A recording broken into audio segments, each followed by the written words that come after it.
Okay, it's warming up. It's warming up. Okay, I believe that we're feeding out to the folks out there. I think I see things popping up. While I'm waiting for everyone out there to confirm that our audio, all that kind of stuff is feeding through to you, you can see our beautiful faces. Of course, I'm going to remind you guys to go to hankstrange.com. Very, very important thing to do. That's a great way to support the channel here.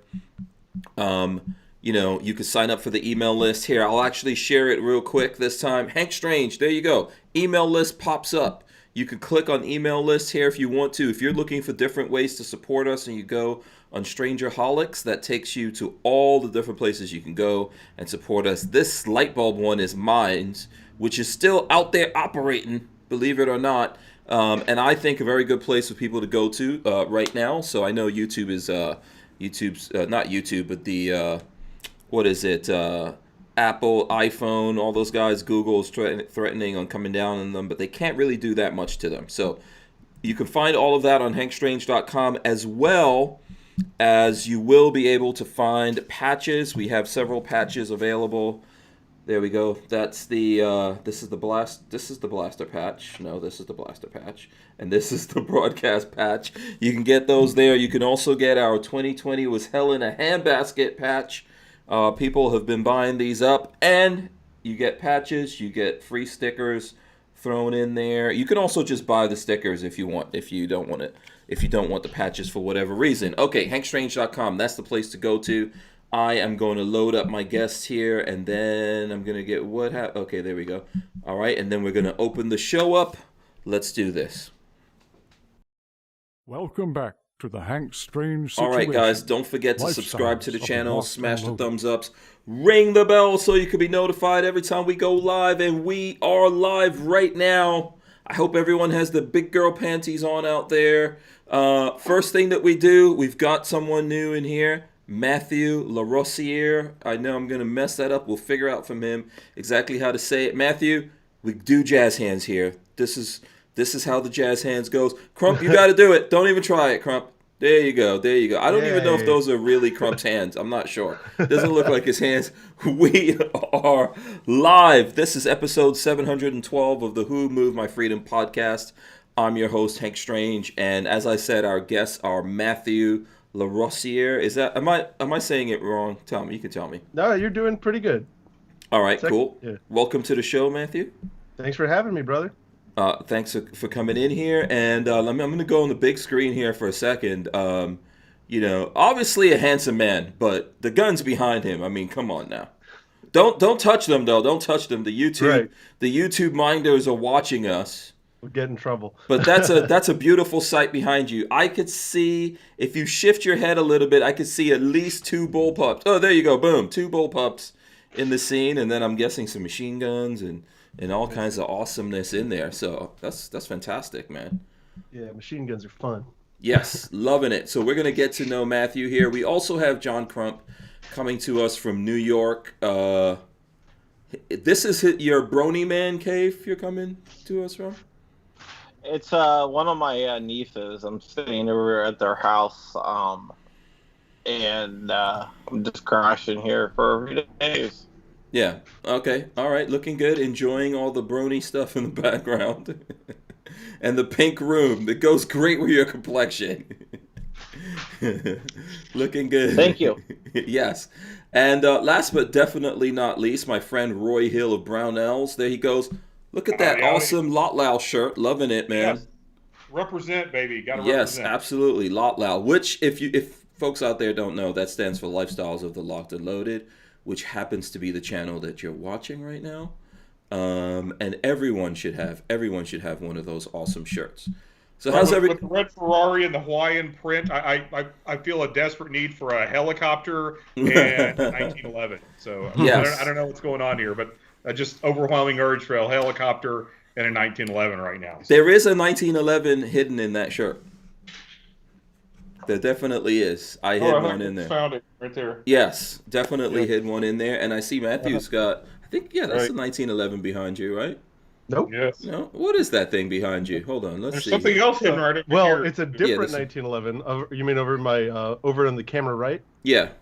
That is a Steyr 1911. Oh, okay. Wow. It takes stripper clips. What? Oh, Okay. Steyr Hahn or Yeah. Oh, wow. Oh my is that goodness. in 9x21 or 9 by Yep. 9 millimeter long. long 23? Yeah. Well, 9 Steyr. Is that 23? I have, yeah, I'm I gonna find definitely, out right now. yeah. Yeah. I definitely would not have any clue. Yeah, no, I think 9 Steyr is 923 because they're like comically long. Yeah. Yeah, someone's gonna have to clue it. Well, 23, 9x23. Yep. yeah. Lola says, oh, and I missed the twinsies down at the bottom. Hank and Roy. That's right. We're rocking the shirts here. And I'm going to try to say this right. Axpa Warrior says, I don't trust anyone without their zip gun on the wall. I know, that's a zip gun for the win. I can definitely tell we have similar taste. I don't know if mine is refined as Matt's, but we got similar taste. So I also have a zip gun. I have the not sub 2000 FN 2000. I have one of those, which you've got back there, and a zip gun, which every self-respecting gun guy should own a zip gun. Yeah, I mean, I just collect trash. So. Yeah, I mean, those are the most awesome things to collect. Right? Yeah.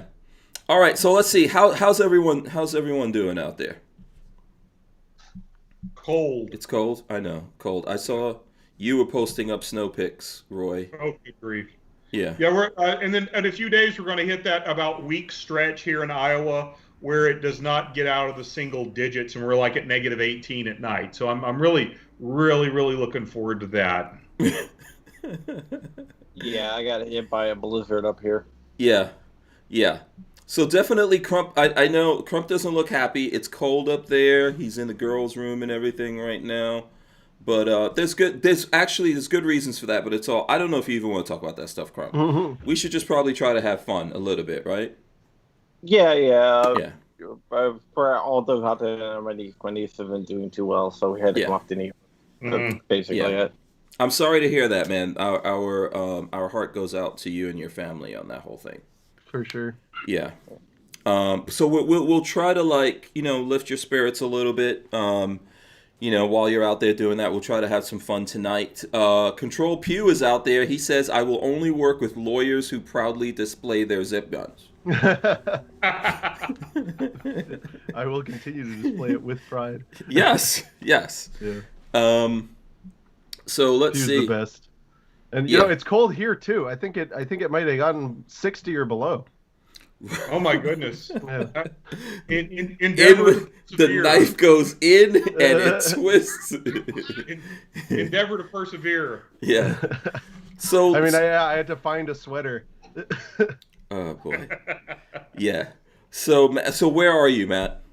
I'm in South Florida right now. I'm in West Palm Beach, Okay. and just you guys out there. I'm a 2A lawyer. I have the YouTube channel Fudd Busters, and I like to bust Fudds. Okay, very cool. So let's see. I'm trying to think, where should we even start here with that? There was a bunch of different things. So how long have you been a lawyer? Let's start with that. So I graduate. I've been working in law since 17. So I mean, not too terribly long. I came out as a tax lawyer. I went into DC. I was working at a think tank because I'd always been a 2A guy, but I was like, go gun rights. That's sexy. Like, I'll never be able to do that. You know, I'm just a normal idiot. So I'm working at a think tank, and then they get a gun case, and they come in. They're like, "Ugh, does anyone want to take this?" We're all case? idiots in the gun world. I mean, No, they don't want nothing to do with it. And so I was in the corner. I was like, raised my hand, and then like, gun guy, and I got to. But it was awesome. Like, I started myself as the gun guy. I got to study under really incredible people over there, and then within like 6 months of starting there, I had already written like 5 Supreme Court briefs on Second Amendment cases, and it just kept going for years up there. Mm-hmm. Yeah, that's pretty cool. So you said, so you're not saying that you started as a lawyer when you were 17. You started in 2017, right? 2017. Basically. Yeah. What can we ask you what law school you went to? Is that okay, or is that rude? I don't know. As long as I preface by saying that lawyers always do this thing where they try to they pull out the micrometers to compare each other with law schools. So let me just say, all law schools are awful, and you don't learn anything in any of them. That said, I went to Alabama, and Mm-hmm. it was a pretty good time there. Mm-hmm. Okay. All right. Cool. And then what organizations have you worked with since then? Or are you The working Cato with now? Institute, Okay. Cato Institute, and then I got picked up by Firearms Policy Coalition, where I'm still at, and I work with a lot of people in the 3D printing community, the homemaker community, and then of course for myself with Fuddbusters. Okay. All right, cool. Does before we get any further, anyone have any questions here? Roy, I know that you know Matt. John, I don't think you guys have met before. John's with GOA. Right on. So and Amoland and a whole bunch of other things. You know. Well, we should have met. Yeah. Yeah. Yeah. Well, you've done it now. You've done it now Yeah. because we've put the meeting of the minds together. You know. What are you gonna say, John? Nothing. Oh. Okay, that's not going well. Does I'm gonna ask the question? Does the Firearms Policy Coalition and GOA get along? I'm gonna ask it. Here we go. I think so. We But I don't- mean, I can only talk for myself as Matt Larosiere. I really like the GOA guys. Mm-hmm. Yeah, I mean, we don't really have there's no bad blood or anything like that, if that's what you're asking. No, I'm just wondering if all the organizations get. I mean, there's a lot of different pro Second Amendment organizations out there. Yeah. I mean, maybe the people, the people would like to know whether or not there's anything. I'm going to assume you guys are all fighting for the same thing. So there shouldn't be anything, and everyone's doing it from different angles, right? Yeah. I mean, I have no idea what the organizational corpus is. I don't, I don't know if there's anything there, but really, I only ever think and speak for myself, and everyone I've met from, I've spent a lot of time with Eric, and he's always just been super cool to me. Everyone I'd say like 90% of the people I've met in the 2A space have been just really cool dudes. And yes, I refuse to name the 10% otherwise. Damn it, that was my next question. Yeah. I mean, there are a couple 2A activists out there that a lot of people don't get along with because some people in the 2A space think that they're fake. Right. It's better not to name those people. Yeah. No, and there are people that we all know are fake, grifters, and haven't shot a gun. So, like, Yeah, that's 100%. Oh, and but like a lot of the cool guys also have not shot a gun, and I mean that kind of freaks me out. But yeah, that does, I won't lie, that gives me some pause, right? When I meet somebody who's devoting all this time supposedly to fighting for their rights and they don't even own guns, it makes me feel weird. That's me personally as Matt Larosiere talking. Yeah, I mean that's probably a good question, right, Roy? That I like to touch on things that people don't usually touch on when they have these kinds of conversations. Is it okay for someone to, like, would we consider someone okay who is fighting for gun rights but not really into guns? So I'm gonna start with Roy on this. Go ahead. I would say absolutely. I mean, I was sitting here listening to the conversation. I was thinking, I haven't had to kick a British redcoat out of my house lately, but I'm all for my Third Amendment rights too. So I think you can be all for example, your Third Amendment rights and you've never actually quartered a soldier in your house against your will. But yes, and I personally met people and even have some folks in my extended family who are absolutely pro Second Amendment in theory and philosophy, but who don't personally own guns. And I have met some folks like that. But I would agree with Matt. It is a little bit strange. I mean, I'm trying to imagine someone who would be like a First Amendment free speech advocate who really doesn't want to talk about it. or who doesn't want to assemble in public or et cetera, says, oh yeah, I'm all for First Amendment, I just don't exercise it. I have a friend named Ed who is like one of the biggest Second Amendment guys that I know. He goes to all the Second Amendment marches. Like he goes to Lobby Day every year. He travels to go to all the Second Amendment things.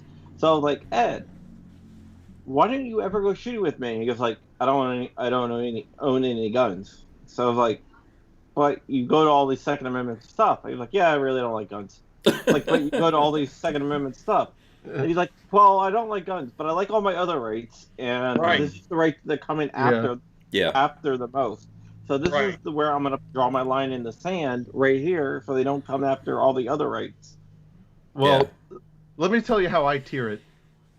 To me, it's if I meet somebody who's in the space, they seem good, right, and they don't have any guns. And again, this is just me. This is me and my personal brain. I'm like, oh, it's because I haven't shown them any cool guns yet. So that's the first assumption, is that it's my fault because I haven't shown you the cool guns. Right. So, like, it actually, my colleagues at Cato that were really pro 2A, there were 3 of them that didn't have any guns. And by the time I was gone, 2 of them got hooked up with really strange guns that they totally fell in love with. But when I show you cool stuff that it like completely matches with your personality and everything, and you still don't want it and you're pro 2A, that's when I like, I don't think it's disqualifying, but I start to feel like weird, like it's not disqualifying. It's just like, I'm like, I want a little more information. You know what I mean? Yeah. I mean, I think to each his own, but there are some people, I've run into people that do support, let's say, for example, they support the Second Amendment. However, something terrible happened in their history in regards to guns, and maybe that just like puts them on edge with them personally, handling guns. Like I had a friend that she was in a car with her like brothers, I think her sisters and some friends or whatever, and somehow a shotgun went off in there and someone got hurt. Right. And that thing just scared her, but she has no issue with the Second Amendment or other people having guns. Yeah. It's just that particular thing was traumatic. There's actually a person I hugely respect that said, so I respect this statement about it. It was a girl I had been dating, and she was super about 2A. Her brother's a gunsmith, all this stuff. And she specifically was like, well, she didn't want to have one. I was like, well, why? And she said, I know myself. If I ever were in that situation, I would not be able to use it, and thus it's more likely to be used against me. And I'm like, that is rational. That is, I fully support that. If that's really how you feel, then you probably shouldn't have one. You know what I mean? Of course, I told her she should try to like get over that, but if that's how you feel, that's totally super rational. I respect the hell out of that. Yeah. Yeah, we can't fix any of these problems by trying to force people to get over it. They might naturally get over it in time, or something just intrigues them. It's like if your kids don't like eating a certain kind of food. I remember growing up, my older brother he never ate chickens, and and he was starved, and I grew up in the times when your parents will give you, that's like a cause for getting lashes. Not eating food that goes on the table. And he would take his lashes and not eat that chicken. And then I remember asking him, like, well, what's the deal? How come you don't want to eat chickens? He said, oh, chickens look like babies. Did your family do the thing where you couldn't leave the table if you didn't finish it? Yes. That's what happened with me too. Yeah. And it was zucchini. And to this day, right, I probably would have got over it, but to this day, when I see zucchini, I get a little upset. I like eggs, but sometimes I have a hard time eating eggs because every time I start eating it, I think I'm eating a fetus. Well, you are, but that's okay. Yeah. It's a thing. He's never gotten over it, never changed, and I think partially. I mean, I don't know. I'm going to say at least a little bit it has to do with, like, my mom would try to force him to do it, and he just refused. He would just take whatever punishment came, whatever happened. She would eventually get tired and walk away from the table. But he would not eat chicken no matter what, and he's still like that. So, well, more for us. Yeah, but he is a gun guy. Yeah. He's all in on the gun thing. So, let's see. Okay, so we do have Roy, and I have some questions here that were coming in about ammo. Sure. And I think Roy's going to be here for the first half. He's going to do about an hour. So, by the way, Agent Entropy says not fertilized, not a fetus. So there you go. Scientific. It's a potential fetus. Well, hey man, I lived in the Philippines, and they ate fertilized duck eggs. Yeah. Trust me. Little baby chicks in it. I've seen crazy things. Oh, Yeah. And when I was growing up as a kid, my mom would make us have to kill the chickens too. So Oh yeah, I've done that. Yeah. Okay. Neat. Yeah. So anyway, we've got Roy here. Ammo situation seems not to be getting better. So let's start with Roy, and then anyone can jump in on this if you have any news or input on it. But Okay. since you're here from Brownells, what is the situation de ammo? Well, I'm on my phone right now on the Brownells website, and again, anybody who goes to brownells.com can do this. We actually have currently right now 25 types of rifle ammo in stock, including some 223 and some 5.56 looks like. Okay. So there's Winchester 223. Wait, the Winchester 5.56 that was in stock earlier today appears to be sold out. We do have X-Tac 5.56 by PMC. We have Bronze 223. We have, of course, some Tula steel case stuff. There actually is some rifle ammo in stock. Now, again, on the ammo situation, we're getting ammo in all the time. We're beating the bushes to try to find it. There are companies that do send us ammo. The only thing is the situation is right now, as soon as ammo hits the website, it goes away very, very quickly. Now, if I get in here and go to Brownells, you can also set notifications for yourself on the website. If I go in here and I go shop products, ammunition, handgun ammo, and now I do special filters in stock, it shows one type. Oh. But it's 44 Magnum 240 grain jacketed hollow point, but you see it even says currently out of stock. So earlier today it was in stock at some point, but it has now since gone out of stock. So ammo situation continues to not look really great. There's still insane, crazy, wacko demand. But starting on Friday, we are going to offer our customers a chance to help ease their ammo pain. So Friday about 9 a.m. Central Standard Time, if you go to brownells.com, I can't legally say the name of the game, but there's a certain famous professional football game coming up. And in the spirit of that season, we're going to do the Brownells Super Barrel 3 giveaway, or Super Barrel 3 football game. So is there like, I didn't know, is there like a FIFA Cup or something? That's footy or soccer. It's American football. I'm just teasing. Norteamericano, football Norteamericano. But it's called Super Barrel Giveaway. This is the third year we've done it, and up for grabs starting Friday at 9 a.m. Central Standard Time or so. Come to Brownells. It'll be unmistakable. You won't have to wonder, gee, am I on the right website? There'll be a big red barrel of Winchester XM 193 equivalent, 55 grain full metal jacket, and it'll be 14,000 rounds that somebody's going to win. And you can sign up for it Friday through, I believe, midnight on Sunday. Of course, Sunday's the day of that certain well-known football game. So Friday, Saturday, and Sunday, you can sign up for your chance to win 14,000 rounds of Winchester 5.56. Of Winchester 5.56, huh? What is that going? Who knows what that's going for in the open market? A whole bunch, and we're still trying to figure that out. But of course, we got to have the terms and conditions of the giveaway, and it'll be in a press release tomorrow. I'll make sure you get a copy of it, Hank. Okay. But check that out at brownells.com. Your chance to win 14,000 rounds, and then of course you could be wandering around the neighborhood with little clear plastic baggies with like 3 to 5 rounds. It's hey, you want to buy some ammo? I didn't say that. That. I probably folks out there won't share it with anyone. The source code? Say again? Can I get a look at the source code for the contest? No. I would say no.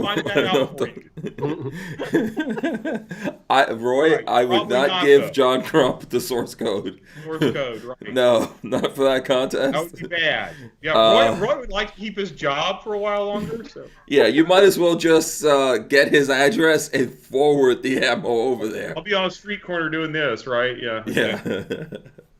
Yeah.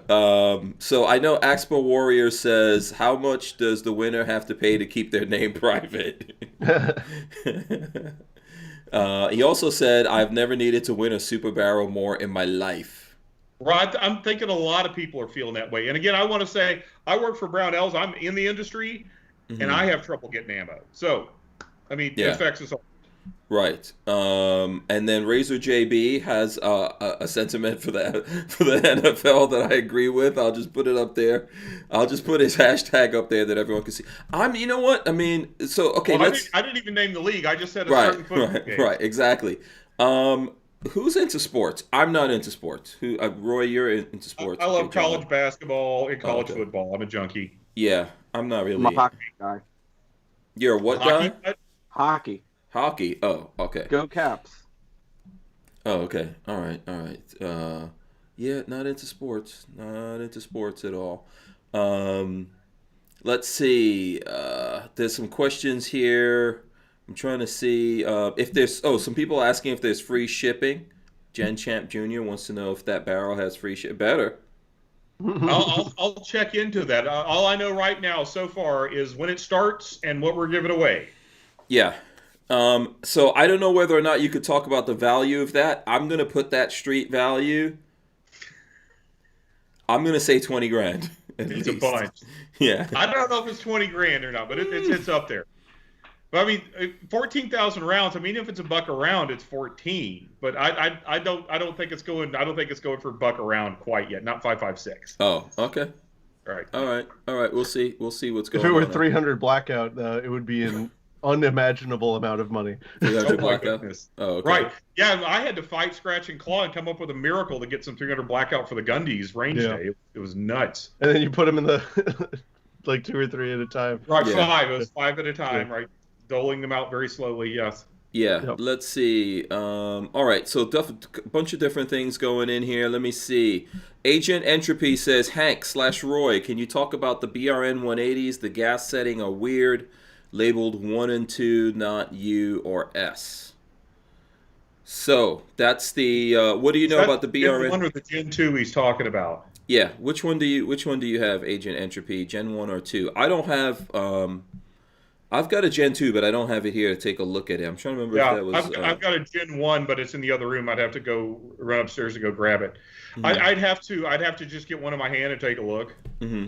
Yeah. I shot that one you had out at the Gundy's, and man, was that thing smooth. Yes. I've got extreme lust for that. And you shot a 300 blackout, and then I have a 16-inch 5.5, or actually technically chambered at 223 wild 16-inch that I like a lot. Yeah. No, that 300 blackout one, I was slapping that target at 100 meters, and it was like, it felt like cheating. That thing was smooth. Yeah, and then you had the hang time because it was subsonic. Yeah. So. it was so funny. It was awesome. That's the only way to go with those, in my opinion. So Agent Entropy says 1 seems to work for subs, regardless of suppressed or not, and 2 for supers. This is probably one of those things we'll have to get back to you somehow. Right. Right. Yeah. I'll have to ask some of the tech guys tomorrow. I mean, if you can send me an email at roy.hill@brownells.com and ask me, I'll ask one of the tech guys and find out. Yeah, he says he has the 10-inch 300 blackout, so I'm assuming isn't that Gen 2? Because in Gen 1 that's Gen 2 only. That was not available in the Gen 1. That's Gen 2 only. Yeah. Yeah, and I'm trying to remember what was in my video, because I think, in my video it had 1 and 2, if I'm and there's correctly. one setting is for suppressed and one is for unsuppressed. Yeah. Okay, so I'm just going to assume 1 and 2 is like, on and or suppressed. I'm going to assume 1 is suppressed. What was that, Lola? I think it's suppressed, unsuppressed. Yeah, so I think 1 is 1 would probably be unsuppressed and 2 would probably be suppressed, but. Okay. And I'm going to check the website and see if it says. Yeah. I have a tool right here in my hand. Yeah.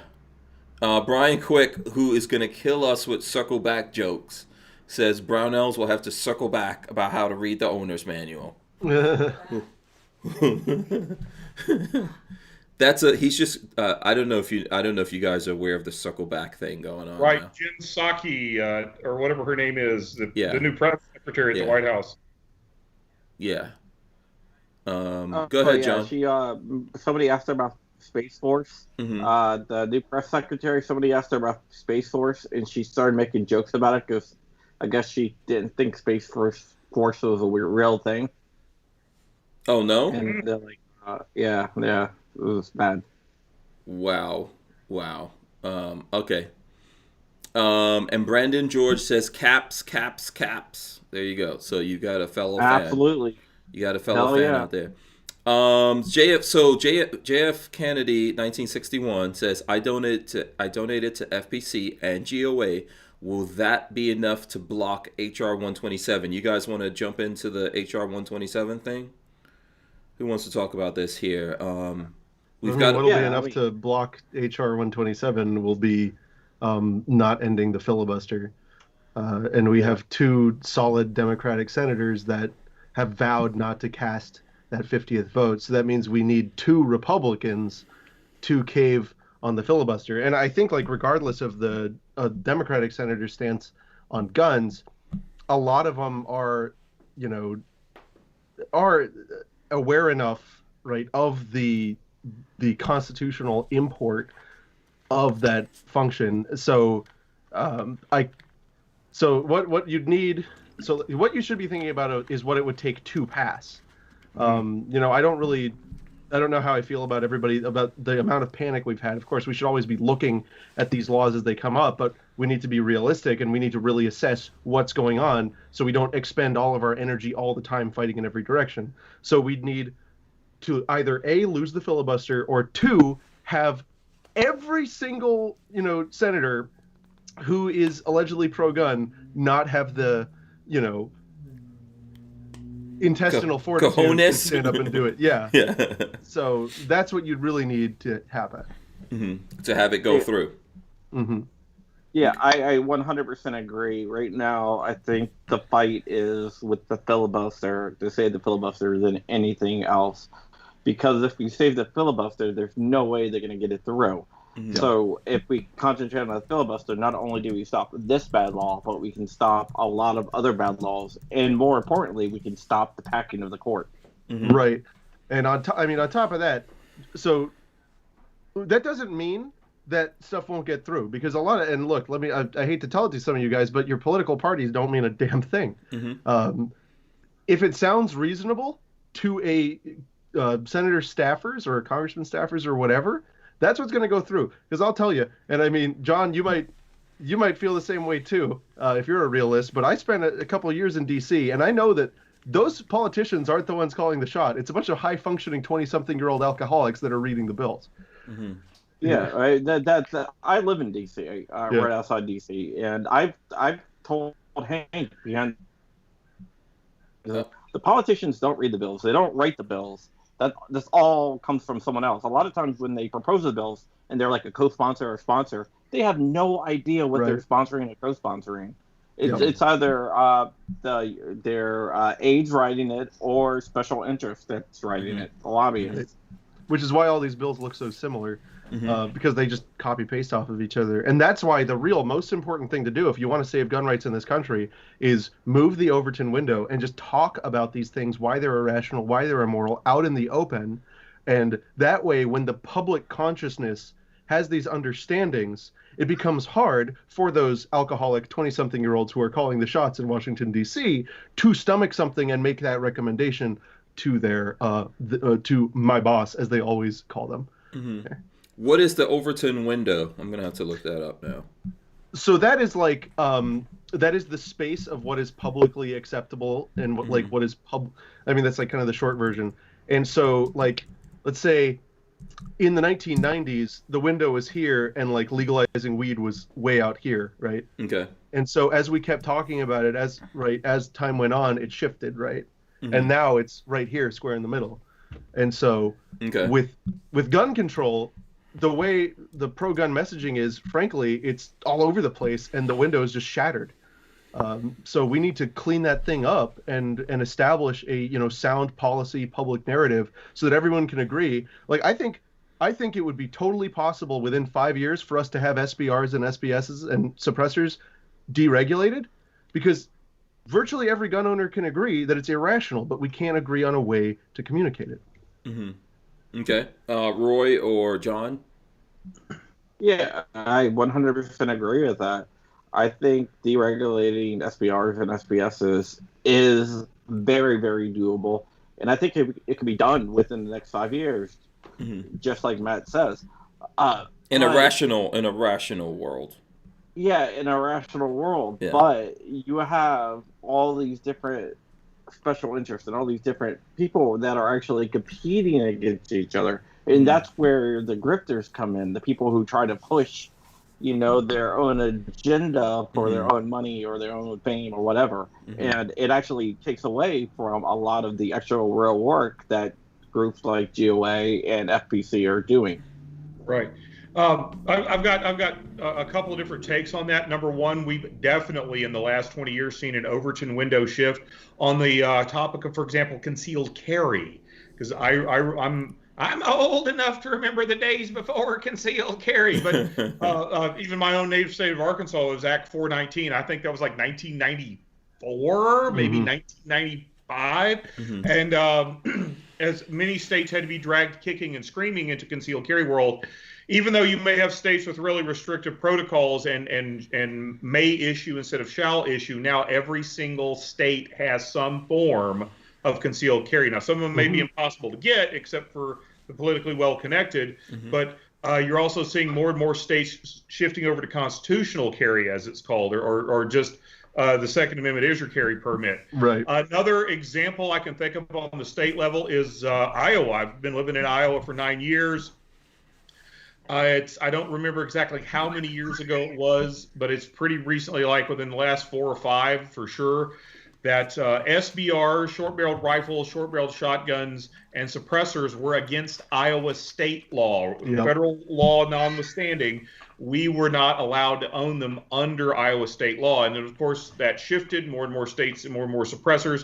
And in fact, his name was Governor Branstad at the time. Governor Branstad came to the Brownells retail store and signed the bill into law, allowing Iowa citizens to comply with federal law and get their paperwork to do a short-barreled rifle or a short-barreled shotgun or get a suppressor. He signed that law inside the Brownells retail store. And then within like 30 minutes, I had 2 suppressors on order. So, yeah. So I've seen that shift. The only other thing that I want to say on the opposite side is as the polarization gets worse, as the two political tribes get further and further apart, a lot of times I think people dig in and they don't care what's logical or rational. They only see, oh, those guys want it? Well, screw them. We're not going to let them have it because they want it and they're the enemy. And it goes both ways back and forth. So I have seen progress and shifting of gun rights Overton window in my own lifetime. I mean, heck, since I moved to Iowa even. But I'm kind of dismayed by the deepening gulf, widening gulf between the two political sides, as it were. Yeah. For anyone joining us just now, we're talking about HR 127. And I would encourage everyone who's hanging out with us right now to smash the thumbs ups. If you disagree with us, if you hate us, smash the thumbs downs. It's all good. I'm sure there's some trolls and haters out there in the chat right now. So HR 127 on this. Yesterday we spent a lot of time reading through it, which drove some people around here crazy, right? To read through the minutia of what's in there. But that whole entire thing is batshit crazy. Right? And no, it's manic. Yeah. So now, I mean, it's a complete registration of everything. That's what they're talking about. Every gun in America will have to be registered. Yeah, doxing people. I mean, basically, you have to be licensed to have a firearms, and then you have to renew this license and all kinds of crazy stuff, right? You have to go through psychological tests, and if you have an ex-spouse or something like that, they can be visited and contribute to your psychological examination. All kinds of craziness in there.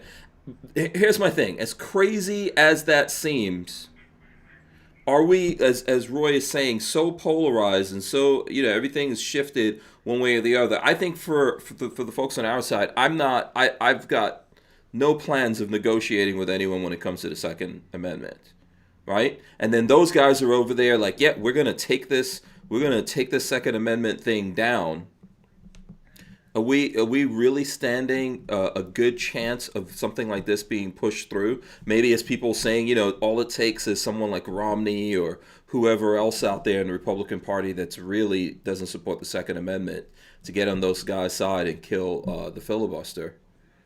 What's the chances? What's the odds of that? Right? Crazier things have happened.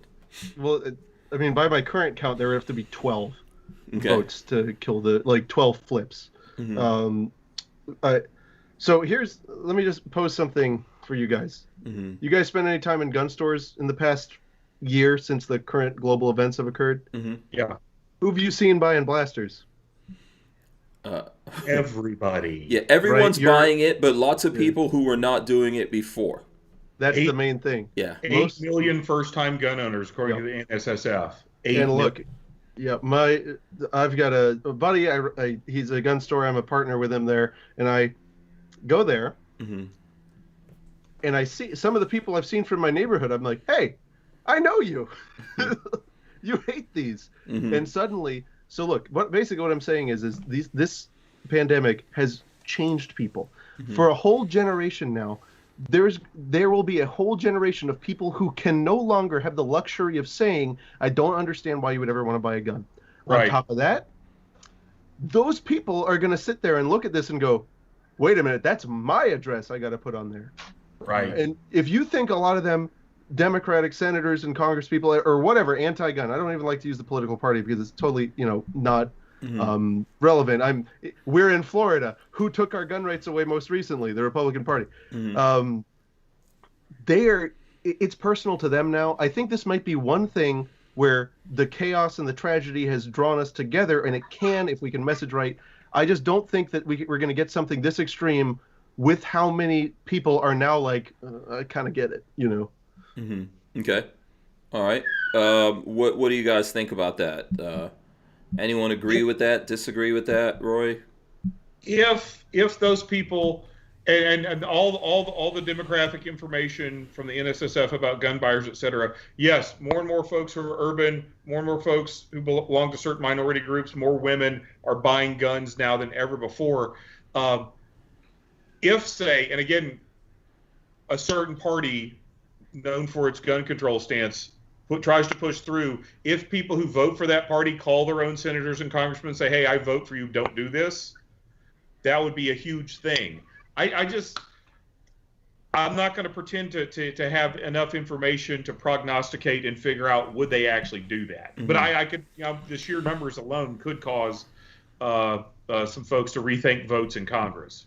Yeah. How many people, even gun guys, are actually paying attention to laws that are going up there? Obviously, we're doing it, right? Obviously, those of us who pay attention to this all day, every day are doing it. How many casual folks out there that buy guns even? Forget about the new gun people. Yeah, how many of those people are paying attention? Not a lot of them, right? John, what do you think about this? That's the thing. In the gun world, we have a lot of people who think that all they need to do is pay the dues to GOA, FPC, NRA, or one of these groups, and they're done. And what we need to get through to them is, no, that's great. You need to do that. But you also need to take the next step and get off the bench and start making calls and sending emails to your reps. Mm-hmm. Because even with all the money in the world, all these pro-gun groups can lobby on your behalf. But what's going to make a big difference is if they get 5,000 calls one day instead of a couple lobbyists calling them. Mm-hmm. Yeah. Kathleen Music Lover says, I pay attention and constantly email my local politicians. I'm assuming is what she's saying there. Yeah. Do you think we'll really get that kind of outcry from it? I mean, we're getting more than we did before, right? Okay. You think so? Oh, absolutely. And it's because of the... So the cost of transmitting information has gone down a lot, although the cost of attention has gone up, right? So it's counterbalancing things. But the fact is, I mean, I've had people come up, like, just come up to me on the street talking about HR 127. Mm-hmm. So something's going on where the information is more out there than it was before. Mm-hmm. Whether that is counterbalanced by the amount of people on the other side, right? I really don't know.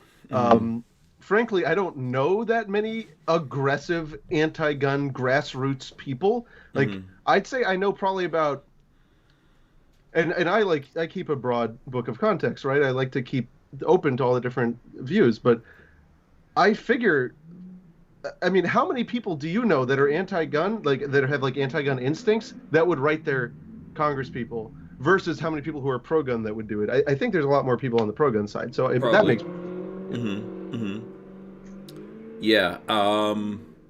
Yeah. I mean, I think when I look at it, it's mostly politicians and celebrities. They're the most vocal about being anti-gun. Lizards. Yeah. But we're still getting this.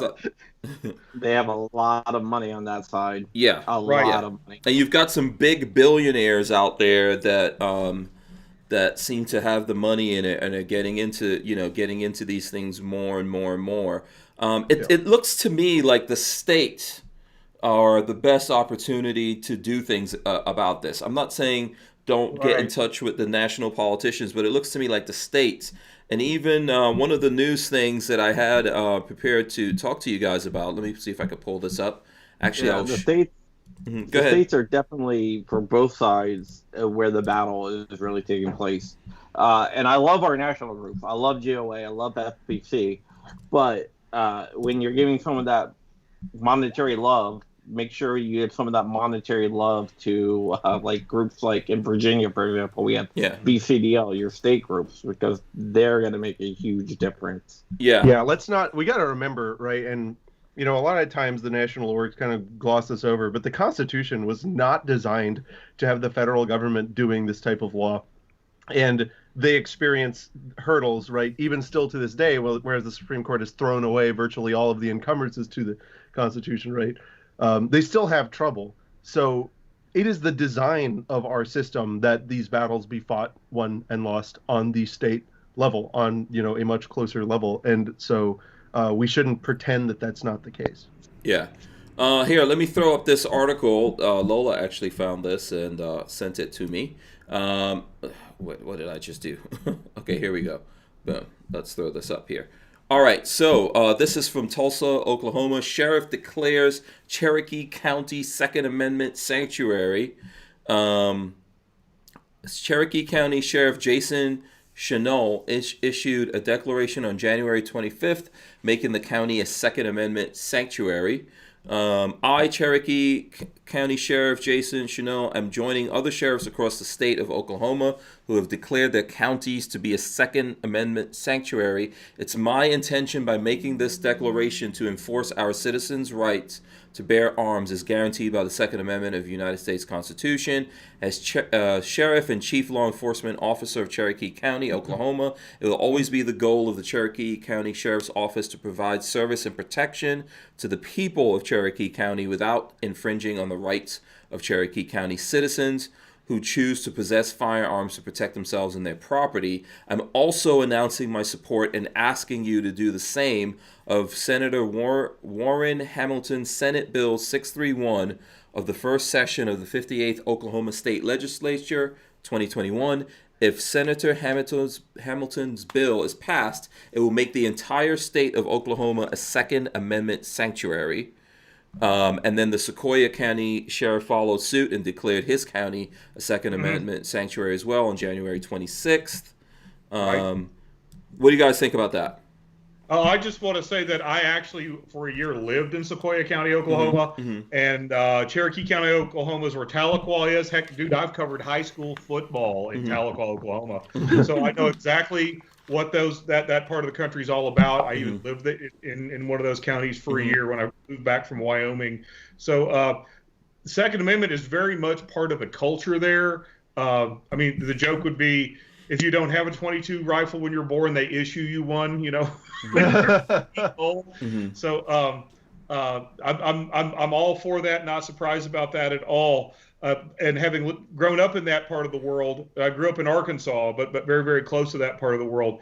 That's ingrained in the culture down there. I mean, I think the old saying is politics is downstream of culture. Yeah, that's bedrock culture down there. Absolutely. Yeah.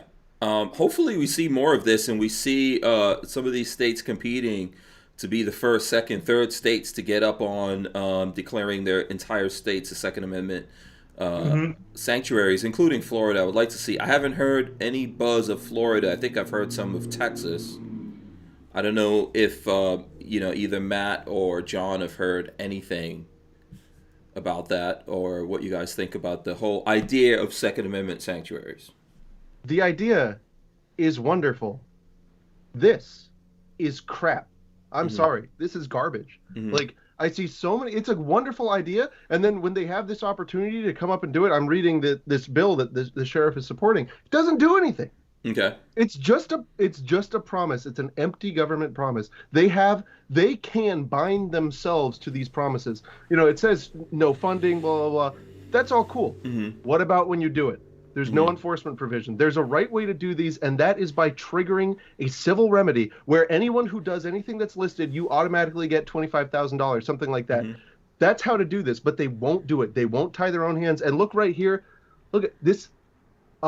Exemptions. Nothing in this law shall be interpreted to overturn any part of the National Firearms Act.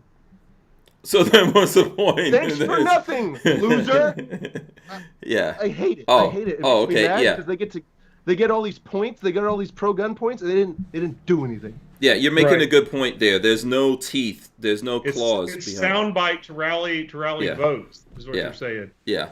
That does suck. There should be penalties and all that. It's worked here in Florida, for example.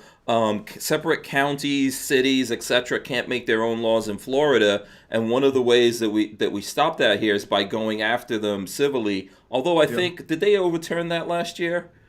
I think they got at least a judgment in their favor, but that kind of thing has kept them at bay for some time. Let me get this super chat in from Kermit Loves Bacon. Says Connecticut had some bad bills put in, one gun a month, ammo tax, and micro stamping, with more to come. John, did you want to say something here? You're muted. Yeah. Of course I would be muted. I think Hank did it on purpose. No, but yeah, there is definitely a difference between, like, for example, when we're seeing a bunch of counties do it, where there are Second Amendment sanctuary revolutions and actual ordinances. One has like the force of law, like you said, like civil penalty. Like, if this happens, the state owes such and such money. It opens up the liability, so they're more inclined to actually defend the rights of their citizenship. Whereas, like, a revolution where there's basically it's a symbolic gesture with actually has no teeth. So we actually have to read into these bills a lot and find out which ones have teeth and which ones don't. And if you do find one that doesn't have any teeth, you have to insist that they put something in there to give it actual force of law, actual teeth. Okay. So what you're saying is we can have language inserted in there to make it more productive.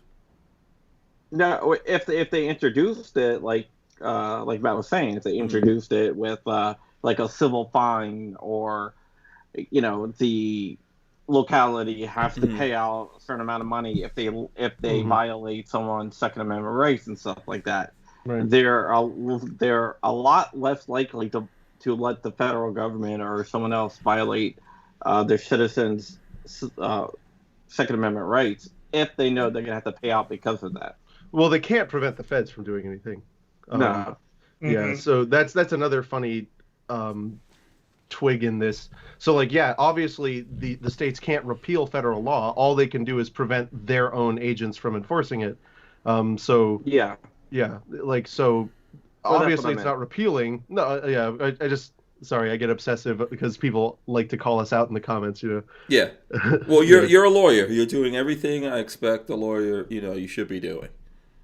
So, which is a good thing. Roy, but yeah, you're right, completely. Yeah, Roy, did you want to chime in on this?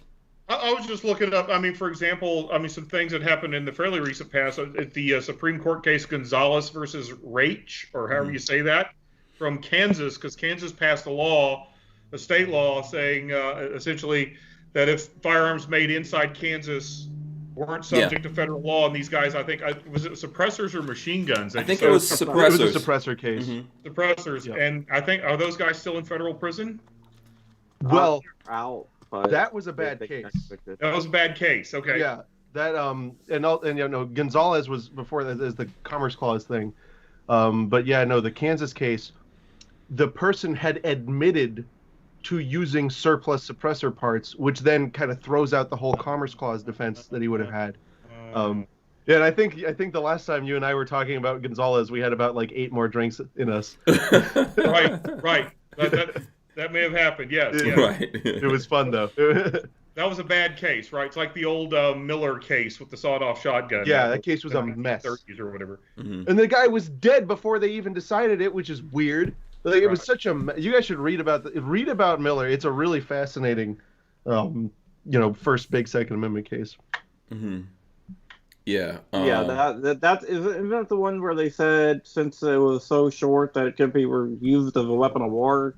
Or something like that. Yeah, they incorrectly stated that because the military didn't use shotguns, that it wasn't presumably protected under the Second Amendment.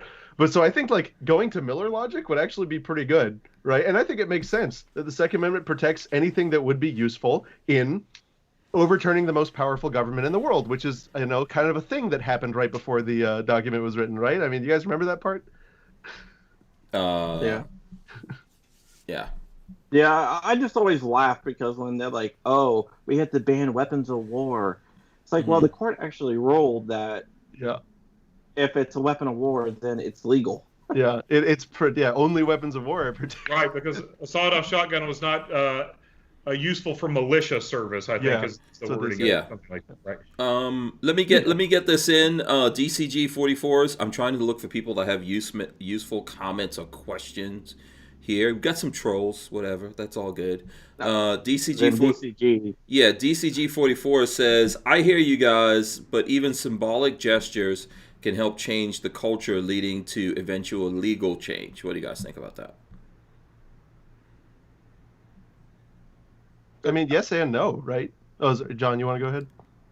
No, I was just going to say, yeah, symbolic gestures are nice.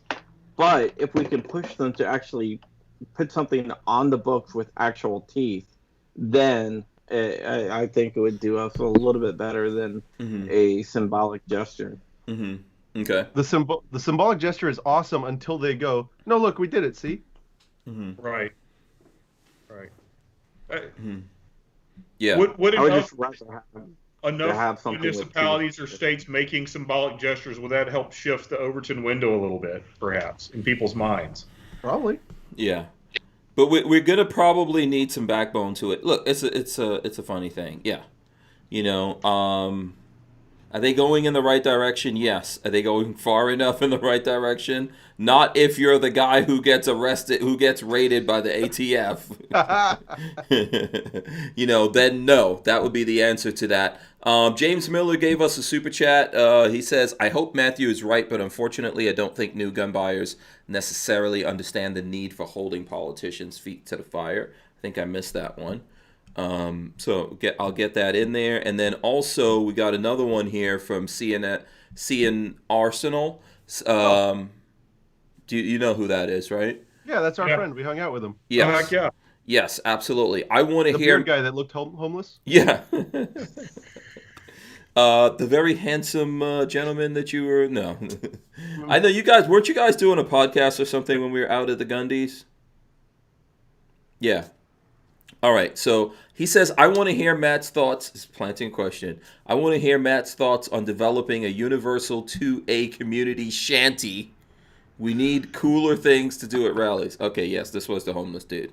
Yes. I remember now. I know why. No, I'm just kidding. Listen, we do have a problem with community in the 2A space. Like, we do fight with each other a lot. I have a hard time not bullying 1911 owners. So we need to have some way of joining, look at him, of joining together. And I think sea shanties are a very great way to do that. And so we're going to be working on a Second Amendment sea shanty. And okay, explain this concept of sea shanties, please. You're a Floridian. You know what a sea shanty is. I know what it is. I mean, okay. But I'm going to pull up some things. When a bunch of guys are working, and to lift their spirits, they sing simple songs about whatever. And so, like for rallies and stuff, it would be awesome if we had a really catchy gun rights sea shanty. It would also probably be terrifying to people who didn't agree. So. Yeah, a type of traditional folk song. If you want to know like what a sea shanty is, was it the last or maybe the third Pirates of the Caribbean movie opened up with a shanty, right? That's basically what it is there, you know. Well, Yo ho ho and a bottle of rum probably is a sea shanty, isn't it? Right. The Wellerman went wild on TikTok, so a lot of the Wellerman went wild on TikTok. I saw somebody did a domesticated house cat version of the Wellerman, and it was nightmarish. It just, Yeah. Not crazy about cats. I mean, Roy, are you with me? A rapper. Who used to be a rapper? Hank used to be a rapper, so he can no. make up a rap. No, I think I used to produce the stuff. You know, rapping is what I might have done in the shower, but not commercially.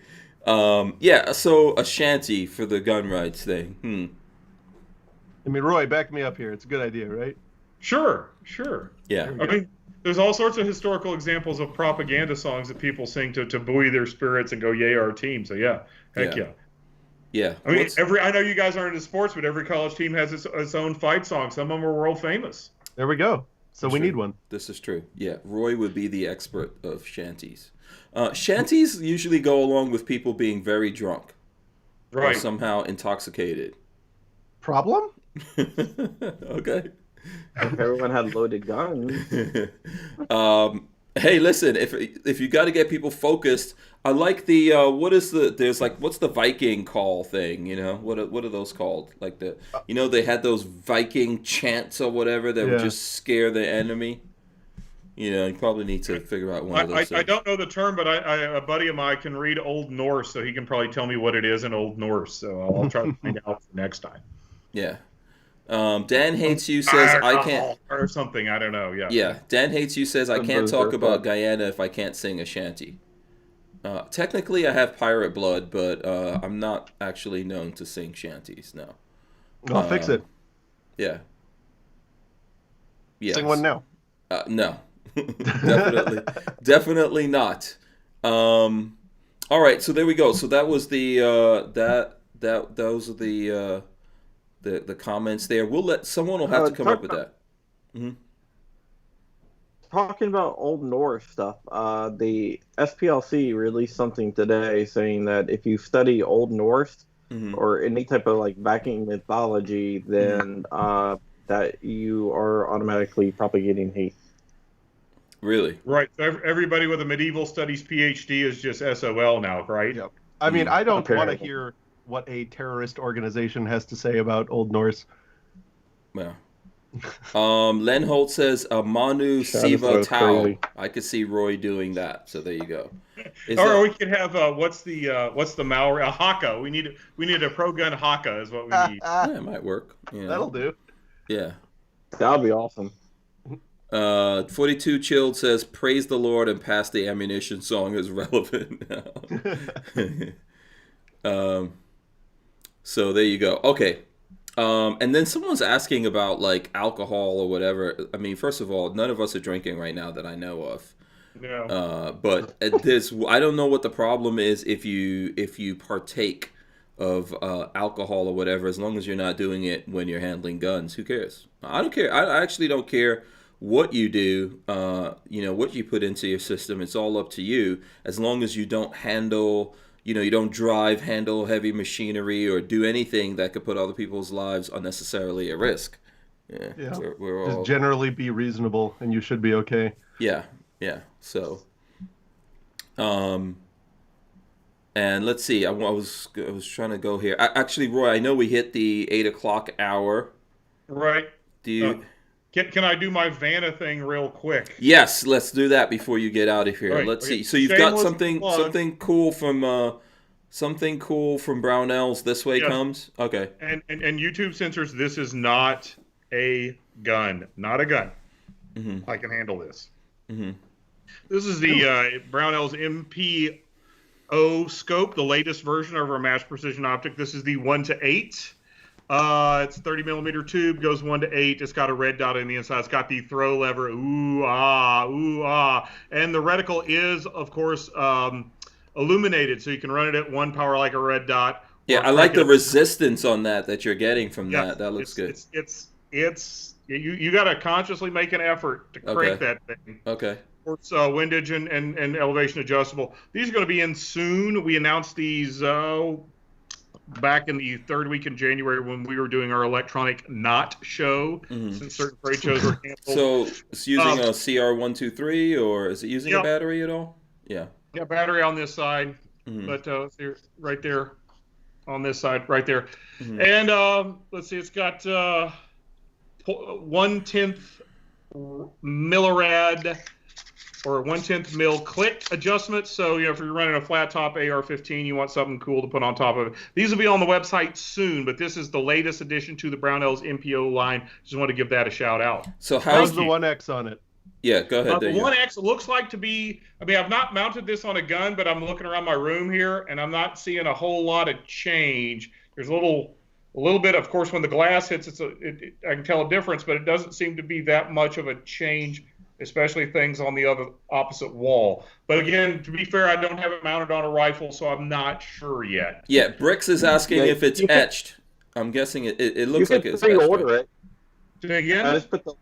You can pre-order that right now, right? Yeah, it's available for pre-order. We just don't have them in yet, but you can actually pre-order it, yes. Yeah, put the link in the chat. I know Hank would get in trouble if you put the link to a gun company in the chat. Yeah. Right. I don't know. My counsel is here, so I'll let my counsel answer that. Oh, actually, why do I have Crump up here twice? Okay, so where's the glass made? That would be my question. Okay, Japanese glass. Japanese glass, yes. Okay. Nice. Yeah, very nice Japanese glass there. And like all the MPO scopes, right? Okay, and do you know what the price of it is going to be? I don't have it pulled up. Maybe Lola will go look for it. Retail is $7.99. $7.99. Yep. Okay, Lola said? What is it called again? The MPO. The next we have a line of scopes we introduced, I think, a couple years ago. SHOT Show called the Match Precision Optics. We've got a 3-18, a 5-25, and brand new this year the 1-8, the 1-8 power MPO. MPO 1-8, Lola. So we'll see if Lola can figure that. And it's not a gun. It's just optics. It's an optical device, right? Yeah, absolutely. With Brownells, with the Brownells logo on it. Okay, it's same. Guaranteed forever. Huh? It's guaranteed forever. Yes. The Juice says Night Force uses Japan glass. I guess you can't. I guess you cannot tell us. I think Night Force. I'm just agreeing with what he said. I don't know that for a fact. Right. A lot of companies use Japanese glass. A ton. Yeah.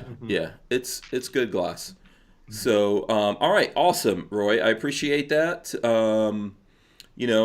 Thanks for coming on. We need to get you back on here.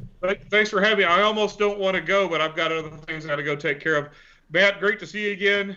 I'll miss you, buddy. I'll talk to you soon. Yeah, I hope one of these days I got to make you one of my margaritas, man. I got to make you one of my margaritas. Mine are good. Yeah. Hank's had my margaritas. Yes. But it'll happen. Roy always tries to get me drunk whenever he sees me. I don't know, some kind of motivation behind that. And John, I hope to meet you in person sometime soon, sir. Yeah. Yeah, I was supposed to be at the Gundies, but stuff happened. Stuff does. Yeah. Yeah. Okay. Absolutely. Well, you guys have a Thanks, great Roy. broadcast. Thanks for having me on, and I'll see y'all later. Yeah, we appreciate you, brother. All right, so. Yeah, let's see here. We've got Kermit Loves Bacon also gave us a super chat here. He says, what does FPC think about cops, prison guards, military, and even the mall cops, etc., always being exempt from gun control? Sound like discrimination. So, are those guys exempt from gun control? I don't. Well, I'm just here for myself. But the rational thing is that discrimination is discrimination, and the best way to stop discriminating is to stop discriminating. I mean, that is absolute, in my opinion, it's absolutely discrimination. It's absolutely a violation of the Fourth and 14th Amendment, right? Because these are absolutely privileges and immunities of of the people of the United States. So why should I mean, and people like, some law enforcement like to refer to other people as civilians. Law enforcement are civilians. So there is no legally cognizable difference that has been recognized, aside from in one area that's not relevant to this, though, between officers, prison guards, whatever, and everyone else. So if one has rights and the other don't, I think that's absolutely discrimination. I think that's completely immoral and unbelievable. John, you want to chime in on this? Yeah, I 100% agree. I think everyone needs to be exempt from gun laws. I think that's what the Second Amendment was, but yeah, they kind of said it. Yeah, yeah. I didn't realize that mall guards and all that kind of stuff also. Well, that's usually not the case. I think he was being, facetious. Hyperbolic. Yeah. Dan Hates You says only the government is exempt from government usually. Yeah. Unless the government is mad at the government. Yeah. That's really a terrible problem. And I wonder, even like, just to get back to HR 127 for a second, I mean, I don't want to burn a tremendous amount of time on that because we did it yesterday, and I know that there's still people finding out about it. On the subject of exemptions, I didn't see, I was wondering, in there, are they going to register all those guns the government has? Are we going to know about all those guns? It seems to require it. Yeah, does it? You think legally it's requiring even like what? Remember when New York did stuff, and then the cops also were subject to that, so the cops were in violation of New York's laws because they had too many rounds in their guns. Remember that? I don't remember if it just exempts them from like the ban. It's still the registration, but I know that there's a law enforcement exemption in there. Oh, there is a law enforcement. Okay, but I don't know. I don't think it exempts them from everything. I still think they have to have a record of I don't remember. The only version of the bill that I've read was the one she did last time because she does this every session. She only recently released the new text, so I'll have to take a closer look. But yeah, I'm not sure. I know last night we were looking at it, so I'm not sure if that's the latest text or not. If you get a chance, you could take a look while we're going through this. Okay, let's see. So what else do you guys want to get into? We've got a lawyer here. John, if you've got some legal questions, let's try to get some free consultation out of Matt. Let's Stop it. You're going to make the Florida bar mad at me. We can only have casual conversation. I remember, so this goes back, since you're a lawyer, you might appreciate this story. This goes back to when I was, I don't know, maybe 18 or 19 years old, and I went into this diner, and there were two guys talking. One of them was a lawyer, and the other guy just kept asking him questions about stuff, and he explained something to him. And then the guy just kept asking. And then he just blew up on him and started cursing him. He's like, I'm a lawyer. I get paid for this. You're trying to, And he just really went off on him. And I was like, oh, man. I didn't know it was like really, he was trying to get like free advice from him. So is that a big, massive faux pas amongst the lawyer folk? For most of them. But I mean, I'm actually like a good person. So I would love to give free legal advice because the fact is, the only difference between me and anyone else is that I've been trained to read Martian and I can translate it to English, right? I know what it says in the law. But the issue is that they terrify us, right, with the rules that we have to follow. They terrify us into saying, lock that person into a, lawyer-client agreement, do a conflict check, do all this stuff before you start giving them actionable legal advice. I wish I could just walk around giving legal advice all day. Because, frankly, I think it's immoral that people need to get legal advice. That means that the law is far too complicated. But I think with, most lawyers that are, bad people, they probably do get upset at the fact that they're not being paid for their non-cum laude $250,000 education. Yeah, exactly. So let's see. I got a question. Go ahead. What type of car mechanic are you? So before I went to law school, I worked. I had a little shop in Orlando, and I would mostly do. Well, I started off on Honda motorcycles, and then I realized that um, cars were just big Honda motorcycles most of the time. Like I was like, everything's twin cam. This all makes perfect sense. And then I found the joys of Chevys. So I I want to say I was a Chevy mechanic, but in reality, um, most of the vehicles I would fix would be just your typical import 10, 15-year-old stuff. And whenever it was a GM vehicle, I'd get all excited because I'd be like, I only have to turn 2 bolts on this thing. Oh, I don't know if is that really true? Oh my God, like dude, a water pump on a GM LS V8 is literally hanging off the front. Versus like on a like Camry, I have to pull the timing cover and get in there and like die. And I got big hooks, right? So they get all bloody and awful when I have to work on those little import cars. I would get really frustrated. Yeah, a lot Yeah, of. I'm trying to talk Hank Go ahead. into doing an LS swap on his Tesla. Yeah, do it. It would be funny. Rich Rebuilds is already doing it, so you know. Again, I don't have to do it. Bigger one. Mine is under warranty, so it's all good. We It's can all do a good. warranty That's crate the motor. best part. You bring it in for warranty work, and you leave the LS in there. No. I might go the other direction. I was telling Lola, I was like, you know what? If my R8 engine blows up, I'll just get some Tesla motors and slap them in that bad boy. Then I don't have to get gas anymore. Yeah, and then you only have to find a whole subframe worth of batteries. Yeah. There's actually some kits that are coming out now that you can convert, like coming out with batteries and all that kind of stuff, to convert things. So. Yeah. Can't you go to like an electrified garage and let him do it? I would, but I doubt that's going to happen. And I think the R8 frame, like the body frames, or the frame of that thing's probably still worth a lot of money, even without the engine. Although the engine is expensive as all get out. Yeah, I've actually got a 64 Corvair. It's the old rear engine Chevy that I built from the ground up. But I noticed that there apparently was a conversion back in the 70s where people would take a helicopter starter motor and it just kind of like fit onto the transaxle of a Corvair. Of the Corvair. And so they just put this helicopter starter motor in the back where the engine would go, and then they filled the front trunk with like regular old lead acid batteries, and they could go like 80 miles. Wow. So Okay. That was pretty cool. So there's actually survivors of those out there. I would love to see that. Okay. Interesting. You'll notice when they open up the rear hood and there's just this like box. You're like, I know what that is. Yeah. So check it out. Night Trace gave us $5. He says, while Matt is a lawyer, he's not our lawyer. We got to pay if we want that to be different. Yeah. So there you go. That's and do you have to do Thanks, Night Trace. Yeah, absolutely. Thanks to that. And do we have to do like a legal disclaimer or something here? No, that's lame. Yeah. Okay. So there you go. Boom. Don't have to do it. Do you know any lawyer jokes? What do you call 12 lawyers at the bottom of a pond? A good start. There you go. John had that one.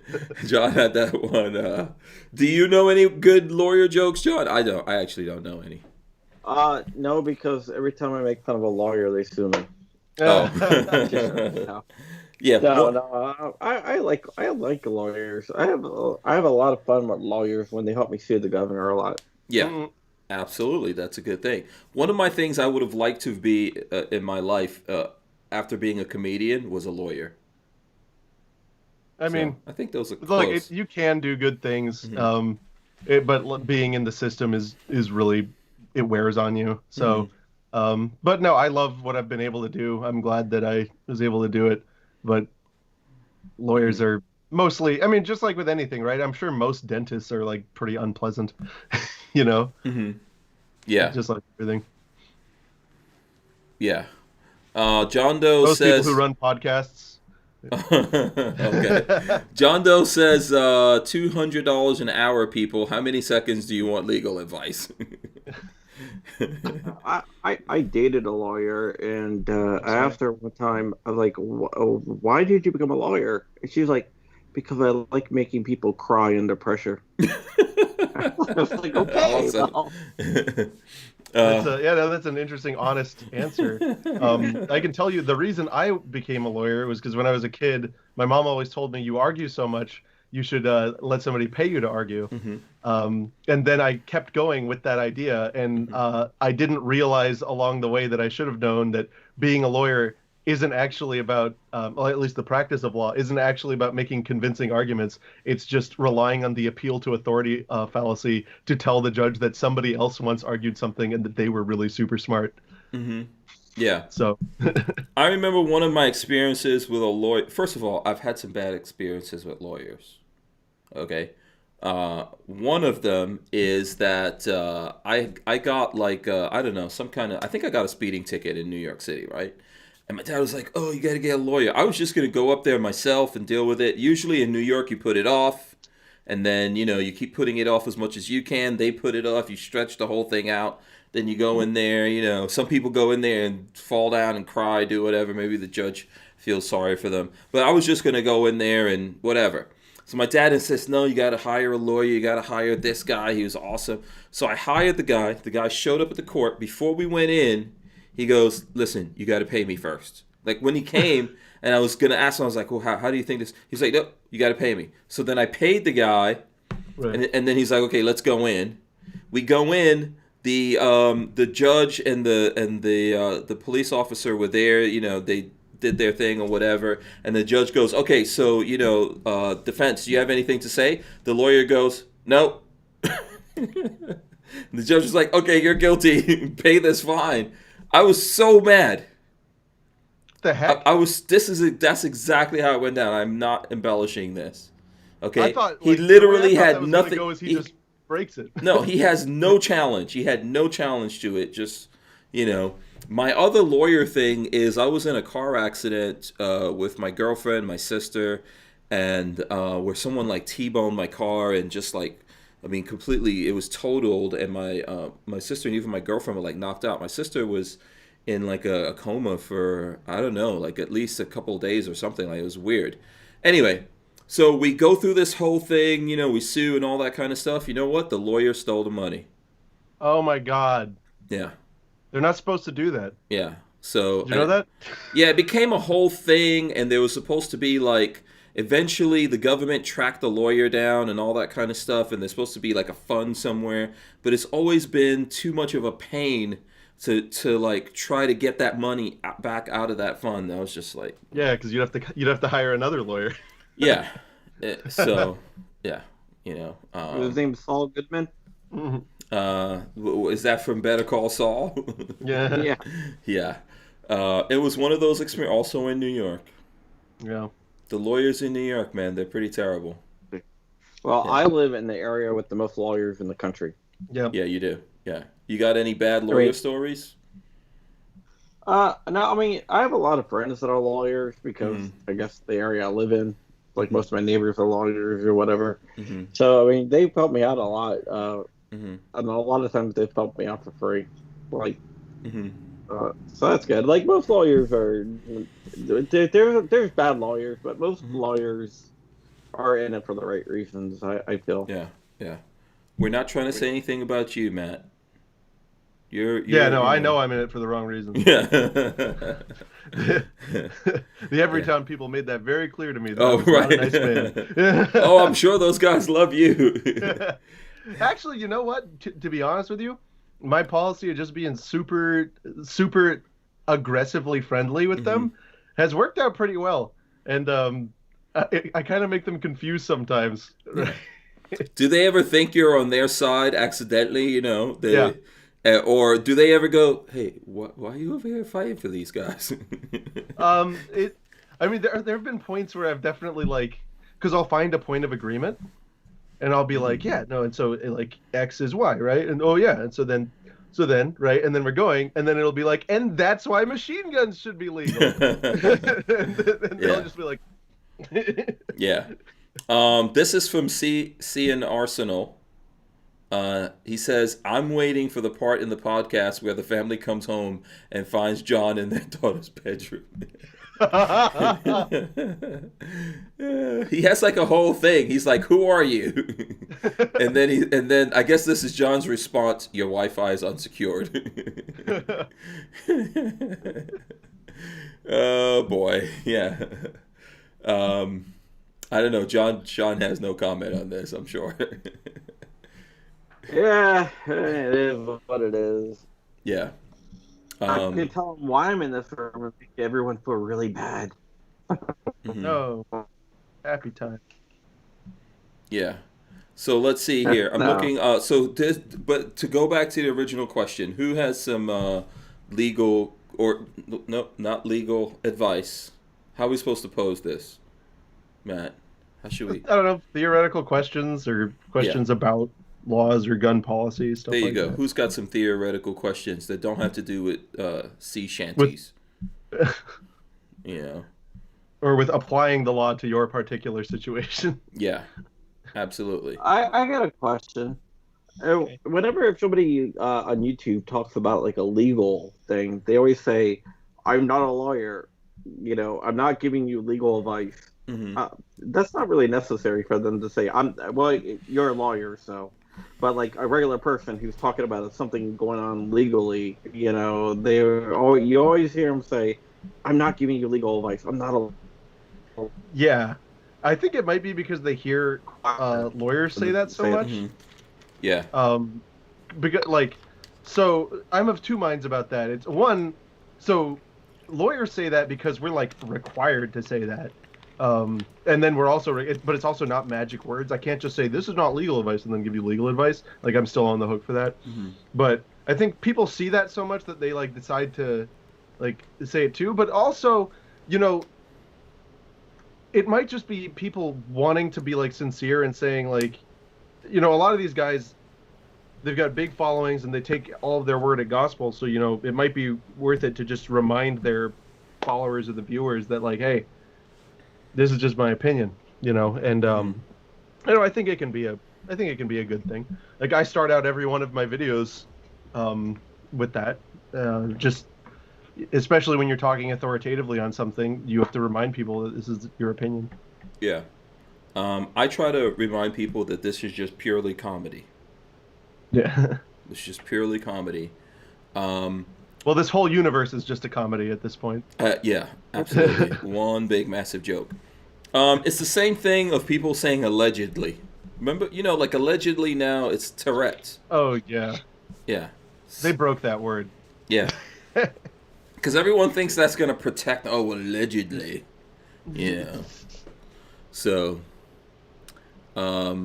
let's see what other ones. If I'm trying to check through this to see if anyone has anything here. What do you think? What do you think of the things? So we talked about HR 127. Okay. What do you think are the bills and stuff like that out there, or the things that we really need to pay attention to from your point of view that you really dig deep into these kinds of things? So. Okay, so I think there's really two main ones. There's other ones too, but anything that seems reasonable to like a middle of the road type of person. Mm-hmm. So the things that I think that we actually got to go nuts about talking to our people about, red flag laws, right? Some kind of national red flag thing, and universal background checks. Those, I mean, like honestly, I'm gonna be surprised if they don't try to like smash those right into our noses. Okay. Yeah, I also think 3D printing is going to be another big one.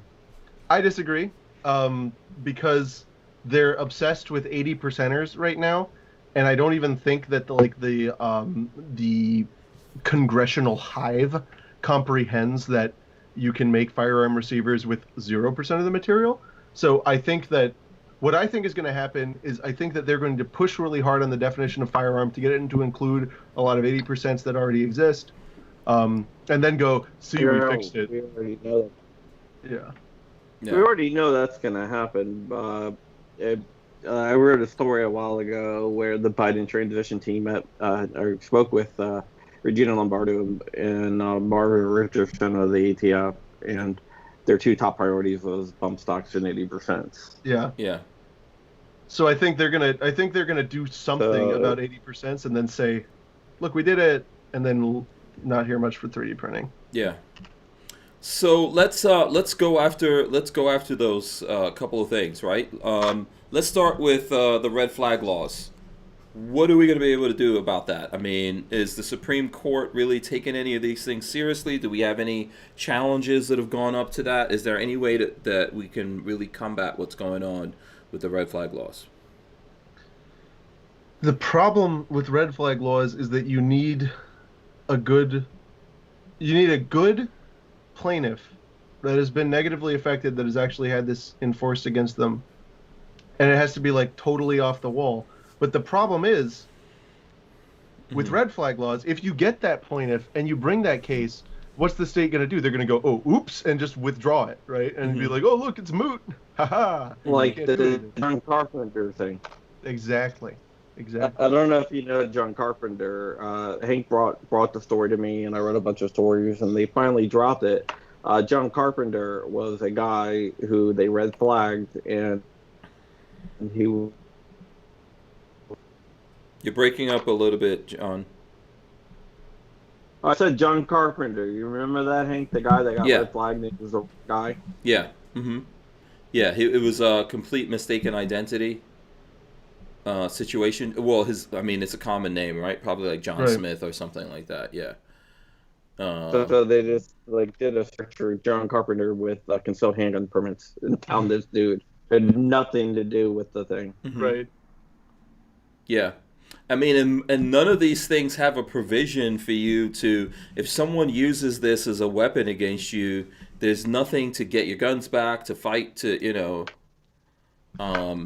I mean, do you see, as a lawyer, do you see that in the future there's going to be people not only challenging to overturn these, but then fighting to get some kind of reparations or some kind of payback from someone, making them have to get lawyers and fight all of this and to get their guns back and get their name cleared? Well, I mean, it's an unbelievable Fourth Amendment violation. Mm-hmm. The thing is, the dog and pony show is going to be just mooting cases that are good, right? Mm-hmm. And that's the question, is how long is that going to go on for? And we've got red flag laws in Florida, and there's only 2 counties that are writing all of them, which is a little interesting, right? Mm-hmm. But regardless, I mean, we're looking for those cases, we're looking for those situations, but they're playing this game, right? Mm-hmm. And there are ways around that, right? Once they do it for long enough, then the court will finally say, all right, I see what you're doing. We're going to make them continue to have standings, and this lawsuit's going to go forward. But I mean, I think if you were going to write a red flag law, and this is not what any of them are, there are some that have come kind of close to having actual due process. I think what it would need to have is you actually notify the person before you do anything. There is no ex parte stuff. There is a full-on due process hearing where the state has to provide you with a lawyer, right? Because some of them, I think it might be Colorado, you have a hearing, but you don't necessarily get a lawyer.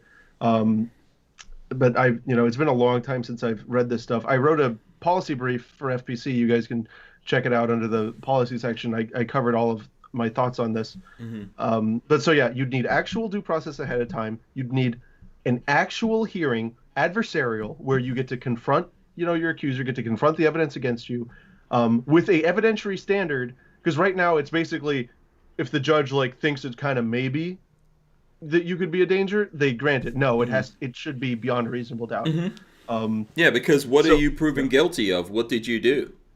What was the crime you committed? Being a little edgy. Yeah. Making an internet post. Yeah. That was not too nice. Some song lyrics. Anyway. Yeah. But no, so I think if they did that, mm-hmm. then the law might actually pass constitutional muster, as long as they didn't, whenever they were granted, immediately send a tank to run down your house or something like that. But the thing is, none of the laws are like that because they don't actually care about due process. Mm-hmm. You know what I mean? So I think if they do a federal one, I think it's stupid. It's utterly idiotic because these things belong in state courts. They don't. Mm-hmm. The feds might try to set up a thing to incentivize the states to do it, which then the states always just do. But that's my thing about red flag laws. But I think the one that's much more dangerous Well, no, they're all massively dangerous, but the one that's much more dangerous is the universal background checks thing. Okay. Do you agree with the universal background checks, Sean? Oh, absolutely, absolutely. That's one of the things that they want to get through so bad. That's one of their like wet dreams they've been having since like the whole entire Brady thing. They have wanted universal background checks. They haven't been able to get it through, and right now they're sensing that they are closer than ever, and they probably are closer than ever to getting it through. That's why we have to push back so hard on those, and we will see a bill coming through that's just universal background checks soon, I believe. That's just universal. Without Federal That'll be universal. the dangerous one. Yeah, federal universal background checks. How does that square out? You were just talking about the states and everything. How does that? Because so in other words, they want to do what they call "quote unquote" close the gun show loophole. Yeah. So how does that work out if you go state to state if they try to put something like that through on the federal level? Well, they would actually have to either if they're single point of contact state, they would require more private sales to use that, or if they're just states, they would require those states to go there. They would make the states enforce the law. It will be enforced on the federal level, of course, but it would be, the federal law trumps state law. So there you go. Yeah. What do you think about all that, Matt? I'm with you. So what the feds would do to get this through would just be ignore the Constitution and ignore the limitation that they're ignore even their extreme interpretations of the limitations on government power, which requiring interstate character. If I make a gun, they've never done that. Yeah, no, they've never done that. But like, if I make a gun in Florida, because right now the Gun Control Act, it specifies interstate commerce. I make a gun in Florida. There's tons of guns made in Florida.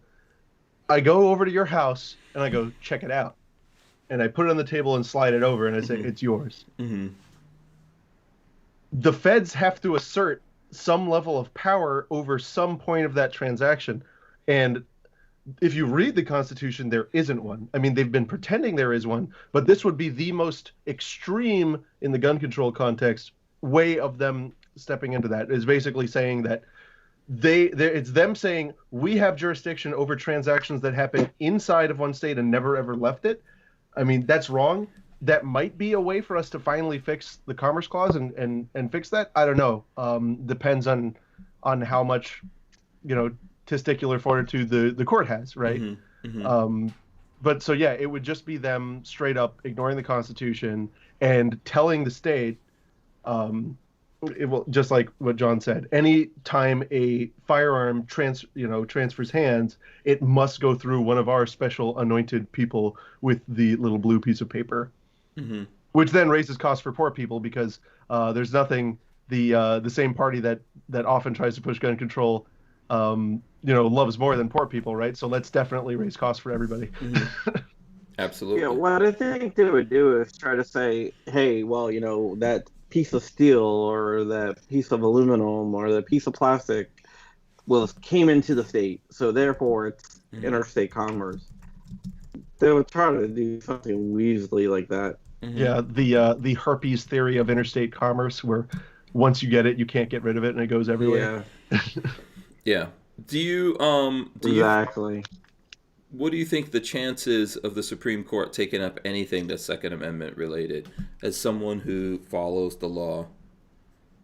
I think it's up there. I think they know they're overdue. I think they feel pretty good right now. But the thing is, they're not going to want to. They'd much rather a lower court send them a softball for them to just go, "Yep, click," than have to overturn a lower court decision. That's what I kind of think. Of course, I have no evidence to say that because the Supreme Court is a black box. People who tell you that they know what they're going to do are lying.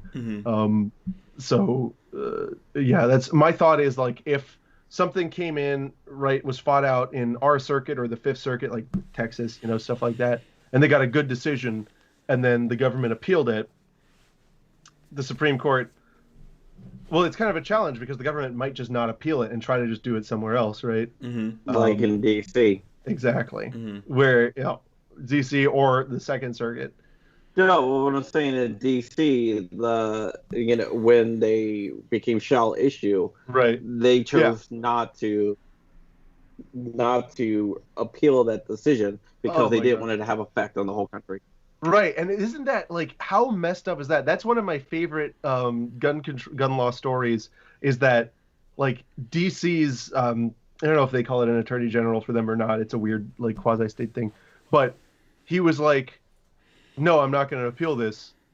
And it's like, well, why? Because then it might affect the gun laws in other states. That's not your job. You're supposed to defend your law. Well, it also shows collusion. Yeah. Right? Right? That's a mess. Oh my God. Oh, we've had so much collusion. Remember the whole thing in New York? The God. New York Pistol Rifle Association. Yeah. Yeah. That was a treat. Yeah. How dirty can you be, right? Like, do these people wake up in the morning and like go to their secret backdoor meetings where like nobody supports it or knows anything about it, and then leave and go, did some good work today? Well, look at this. I talked to like a guy, Levine out of Virginia, he's a Democrat. He proposed a gun control bill, and I was like, "Who wrote this bill?" And he's like, "I did." I was like, "Well, so you wrote every word of it?" "Yes." Like, well, like a year ago, it was proposed the same exact wording, same exact paragraphs on this date. Then a year after before that, it was the same exact wording and the same exact order in this state. And he was like, "Well, I don't know. Maybe we just all think alike." No, it was the same plagiarism. Yeah. Yeah. So there is collusion going on. There always is. Absolutely. There's a big, well-funded organization out there writing all these things, and I believe they have some firearms experts on their side. Whatever they're doing, I think they're. Oh yeah. Oh okay. Right. Yeah. When they specifically named the FAMAS in assault weapons ban. Yeah. I believe they've. You know what? They probably do have some people. I don't know if John is gonna. Well, I and you're freezing. A couple former. Sorry. Yeah. Giffords have a couple former ATF agents on the payroll. I'm sure the other ones do too. Mm-hmm. Yeah. What do they know? You know, it's not what you know; it's what you pretend to know these days. What do you think? What's one of the things? Like, if you had to guess, what law out there, or what situation that's going on out there would be the first 2A situation that the Supreme Court would take up? If you had to guess, what do you think sounds, and I'm saying all of this knowing that we thought we had them in so many different places, right? Like with what was going on with New York and all that, and every time we think we have them, they're behind the scenes. The Illuminati is constantly, counteracting whatever we think we're up to. So what do you?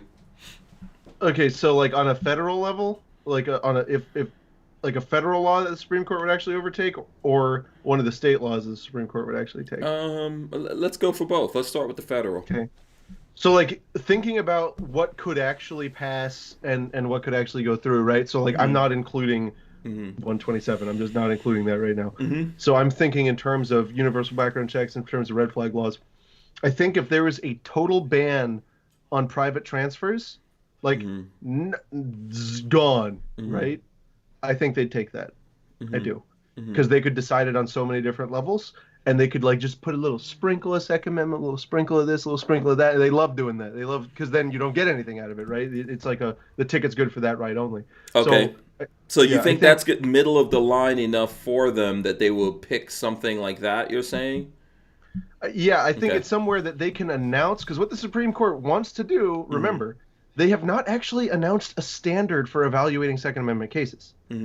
So they want to find a case where the Second Amendment right, like where the Second Amendment thing is narrow. It's a very narrow thing. And I'm going to be honest with you, universal background checks is broader than what they actually want to do. I mean, the New York State Rifle and Pistol case was perfect for them to come in and announce the standard, and then, of course, look what happened. Mm-hmm. So they're going to be looking for that type of situation, something hyper narrow, that they can just be like, obviously it's this, and how we got here, here's the standard. And I think the standard could come out pretty good right now. As far as state level stuff, I mean, it's the same thing. They want to have that narrow case because they want to write the standard, and then they want to let all the circuits go and interpret it and come back with something because they don't like doing work. Yeah, seems like just shifting it, John. Yeah. Lots of shifting going on for people who are elected for life and have a lot of power, right? It seems like a lot of the Supreme Court cases, they don't like overturning lower courts' decisions. Mm-hmm. They also have recently recently as in the past like 4 or 5 decades, taken this like, I almost just swore in a bad way, this very stupid view of the court's role where they're like, well, we don't want to interfere with people in the legislature. Mm-hmm. That's your job. Mm-hmm. That's like your only job. If people voted to like ban talking, it would certainly be your job to interfere with the legislature. And that's something that really happens in the gun context where they're just like, they don't want to interfere, and so, but it's our job. And so they look for this little tiny thing that they can go, no, you can't do that, and here's why. Underlings, go apply it to everything else. Mm-hmm. Yeah, I see that Atomic Bowls says the Supreme Court isn't taking any cases until after the left packs it. There's a lot of stuff going on, a lot of things out there about court packing, right? Well, remember, you only need 4 votes to hear a case, and we probably have a 5-4 to make them. Do you think that these guys, do you think the other side's really trying to, pack the courts? What do you guys think about this? Yes? Okay. Yeah. Yes. Definitely, and it also it depends on who you're talking about. There's some people that want to do it more than others. Mm-hmm.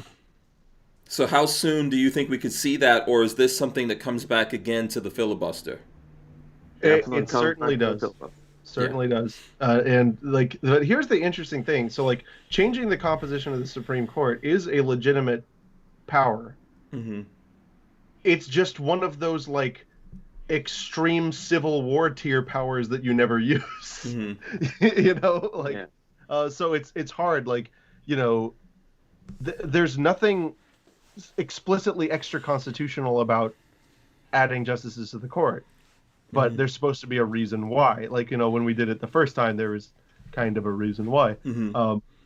Now Roosevelt tried it, but he didn't get it through. Yeah, well, then that's why we have the National Firearms Act, is because they suddenly changed their minds and started behaving so that they could save the court. A lot of good that did us. Mm-hmm. But I guess it would have been even worse if Roosevelt had packed it. Yeah. I mean, but once you go down this road, right, you have to live with what you create out of that, right? So it's the same thing with the whole idea of the filibuster. Once you go down this road, you have to live with it. So you got to live with the filibuster. You might create it, and it works for you, but then when things switch over to the other side, it doesn't work for you anymore. Same thing with packing the court. You might go, oh, we'll pack the court to get our way right now. Then can't things flip the other way and then someone else packs the court? Or do you do you guys think things will never flip back the other way? That from now on, we're always going to have liberals, Democrats, socialists, fascists, however you want to put it, in the White House and running politics? Just remember the hubris of these people, right? John, you were open your mouth. Sorry. Yeah, I was about to say they're gonna definitely try to make it harder. Like if they get rid of the filibuster, then they're probably gonna try to make D.C. and Puerto Rico states to make it harder to have a true a Republican representing in the Senate at least.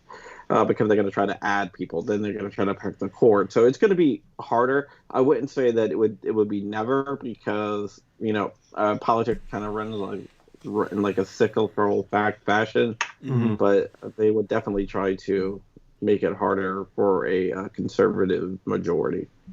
Right, and I think them, these lizards who would want to pack the court, they don't care about what's going to happen in 40 years, right? They're just going to put a bunch of, I literally would not be surprised if they put a bunch of like 29-year-olds on the Supreme Court that were just hyper progressive, and we're like, haha. And then who cares what happens next? I'll be dead. You know? Mm-hmm. Yeah. Do you guys think that we actually, like, with this whole two-party system, do you think there's really any difference between the parties? Any marked difference between them? I would say yes or no. Yes and no. They are a lot more similar than a lot of people think, but there is definitely a difference in a lot of the policies. I would definitely would like to have a Republican majority, especially when it comes to gun rights, than a Democratic majority when it comes to gun rights. But the two parties are more similar than what a lot of people think. Mm-hmm. Okay. What do you So, think? and then Matt? then there's the ideological split, right? So there's the political party split, which means less and less and less every year. The ideological split goes across both. And what I think that really is there's some people in this country who form their policies based off of a belief that the human being is born into this world pure and is then corrupted by society, right? Then there's the other side, which is the human being is born into this world with a certain set of advantages and disadvantages. Basically, he is dealt a hand of cards, and it is on that human to play that hand the best he can. And some people can play well, some people can play poorly, but it's ultimately basically, so on this version, the locus of control is with the individual, and on this version, the locus of control is on society. So I think that those are the two main brain states. And, you know, that plus whatever your personal feelings are on, you know, all of the major social issues put you on the two-dimensional political spectrum, right? Left, right, up, down. So I think that the parties are, I think there's slightly more people on this camp, right, of the individual control that are right of the political center, and slightly more of this left of the political center. But it's more of like a scatter plot than a line graph, if you know what I mean. Okay. Yeah. Let me see here. I'm trying to. Sorry for a boring answer. No. It's not. It's not. It's too deep. You're making me have to think about too many things there. Yeah. Ultimately, so my question that I was thinking is, what do you guys? And I think I asked this in a different way before, but what do you guys think? You're some smart guys, right? I got some smart guys in front of me. I'm a dumbass. I doubt it. I don't think so. So what do you think people should be focusing on? That's my question. You know, I think a lot of times when I'm looking at things and things that are happening, I think there's things that people are focusing on because there's folks out there on our side, right? Like even, you know, most of us are not paying attention to traditional media anymore. Okay, but one of the things about this kind of media is it's kind of like it's what bleeds leads type of situation, right? It's even more extreme because if we're having nerdy conversations that get too deep for people and it's not entertaining enough, or it doesn't grab the headlines and then shake the living crap out of someone and make them think the world is coming to an end tomorrow, then they don't, you don't get enough numbers or whatever it is. Right? And so sometimes that controls what people are looking at. So what I'm asking you guys here is, what should we actually be looking at and paying attention to? What is really actually an important thing and something to worry about? I would say that Matt and I both can agree on this, and that's saving the filibuster. And I think that we need to hit up like people like Joe Manchin and stuff, and make sure that he does keep his promise to protect the filibuster. But yeah, that's the most important thing out there is the filibuster right now. If that falls, then we're all in trouble. Yeah, filibuster. Matt, do you agree with that? I agree. That's really important in the short term. But you know, this is my thing that I'm always on. The single most important thing for all of us to do to win in the long term is to communicate how we feel about gun rights rationally and also with emotion to other people who might be on the fence, right? Because they can be won, and there are very good emotional arguments on the other side, but we have better emotional arguments, and if we can rationally communicate those and show people how we feel, and then on top of that, after we've done that, display ourselves using firearms and enjoying firearms in a safe way that shows us having fun and is relatable. Because look, I mean, if you go by and you see somebody like playing a game and everyone's laughing and having a good time, you get that instinct in your stomach where you're like, that's cool. Can I come? Like, you know, you feel that way. But if you're like scowling and doing that thing, you know, a lot of the guys do, and yelling at people who want to get into it, you're hurting the cause. So I think that the most important thing, talk about why you feel these laws are wrong, use emotional examples, right, that are convincing, and two, be generally likable and relatable, and when you are seen being around firearms, be seen enjoying yourself. I think that if we do those things, we will win in the end. I think so. Okay, what do you say to that, John? Yeah, I agree with that. Get off the bench, basically. Another thing I have to say is get off the bench, make calls, send emails, be vocal. Let your representatives know where you stand on this. And yeah. I think. Do you think there's maybe too many people just getting satiated from, you know, looking at stuff like this, and then it's like, hey, I looked at this stuff, or, you know, I got out here and I shared a whole bunch of these things, and so that's me fighting, or, you know, and then people just pacified by that, and then they're not actually going out there, because I seem to see the social media reaction to these things, and that's big, but then necessarily you don't see that translating into on the streets, right? It definitely didn't translate in Georgia, for example. Well, I think a lot of it is a lot of people are stuck in like an echo chamber, but they're not actually reaching out to the other side. Okay. And I think that is a big problem, that we have to exit our echo chamber. That's why when people say, oh, we should all leave Facebook, we should all leave Twitter and stuff like that, I say, yeah, we should have our own platforms, but we have to stay in the public square, because if we all move to Parler or wherever, and the only people over there are people that agree with us, we're not going to be able to share our opinions with people who don't agree with us, or people on the fence, because they're going to be on the bigger platforms. So we have to stay in the public square, and we have to realize that we all live in a little bit, but we have to make efforts to reach out beyond our echo chambers. Okay. 42 Chill says rights and self-defense should not be partisan, more so in 2020 and beyond. So how do we actually get out there and talk to the people who are not already just like us? Like, what's the immediate things that we could do to do that, to facilitate that? Unfortunately, they banned going to the bar. But I mean, look, a sense of community is really missing in this country, and that's why people are becoming more ionized online. We really need to, we need to rebuild our communities and just get invested with our friends and our neighbors, and share with them what's important to us, because frankly, most of the people who will have vaguely anti-gun views will not feel very strongly about them, right? And they've never had somebody speak to them in a compelling way, in an understandable way. So I don't know, build your community, interact with your neighbors, and just be a good citizen. And I think that doing that is pretty much all you can do. Yeah, get rid of the sense of isolation that everyone has, right? Because I think that's the thing.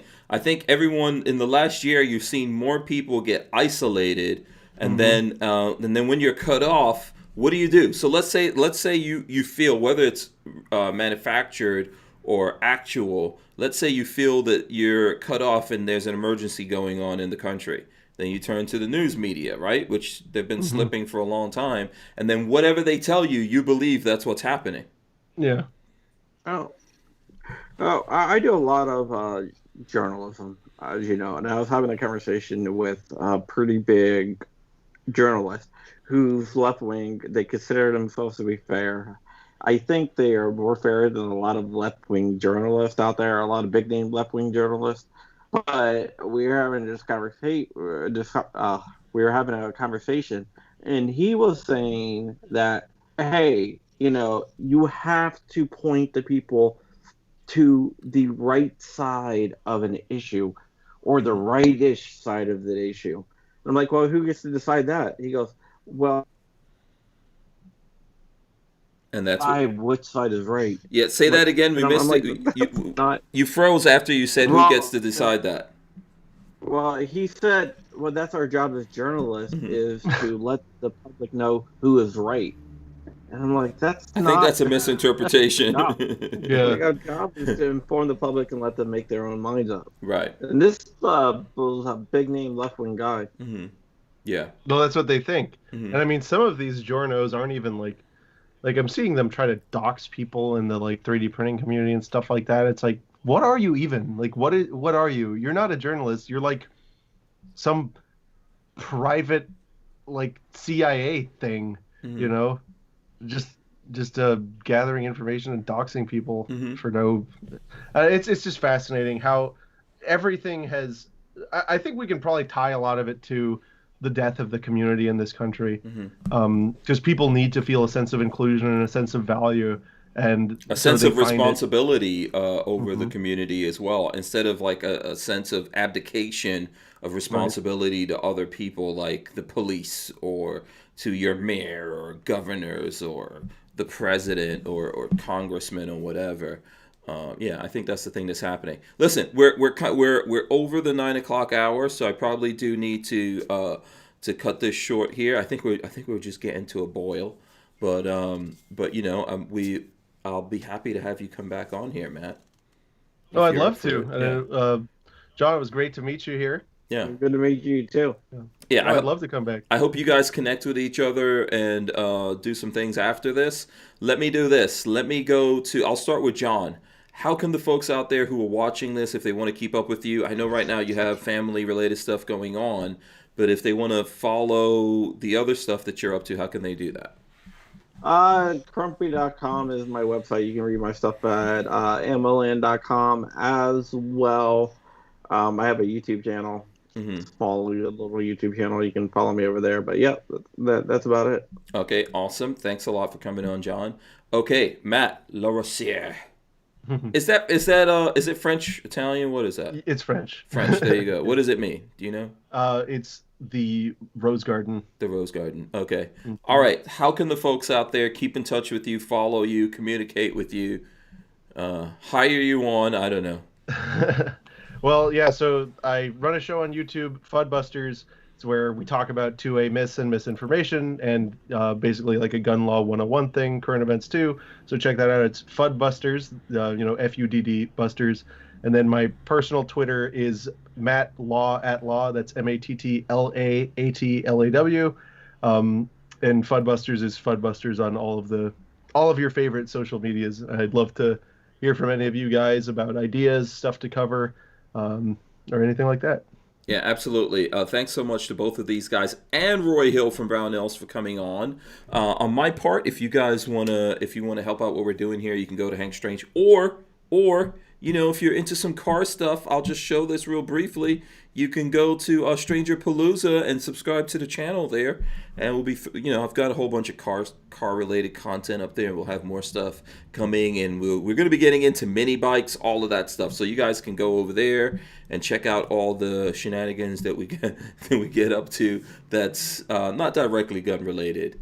Been hanging out with Walter a little bit with the mini bikes. Yeah, Walter does the mini bikes. He does the military vehicle thing. I've got some other car stuff that's going up there. We didn't get to go to SEMA show obviously last year. All of that stuff got canceled.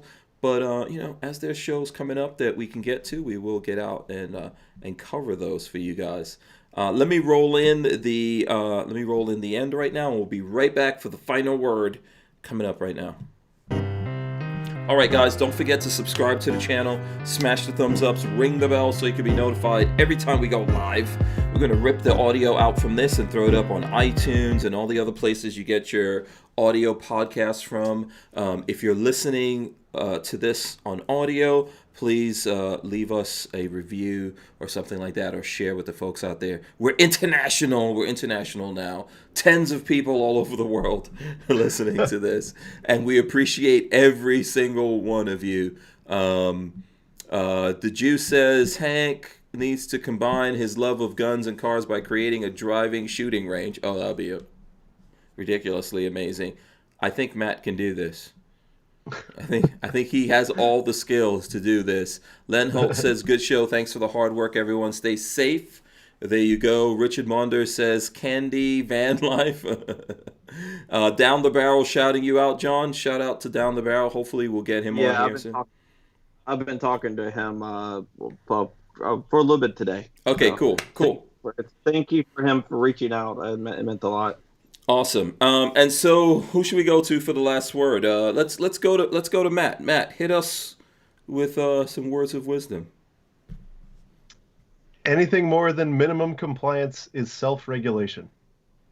All right, there's one to chew on. We're out of here. We'll see you guys tomorrow. Peace out. Big thanks to Barnauls, by the way, in case I forgot that. Shout out to Barnauls. Performance steel case ammunition. We're out. Peace.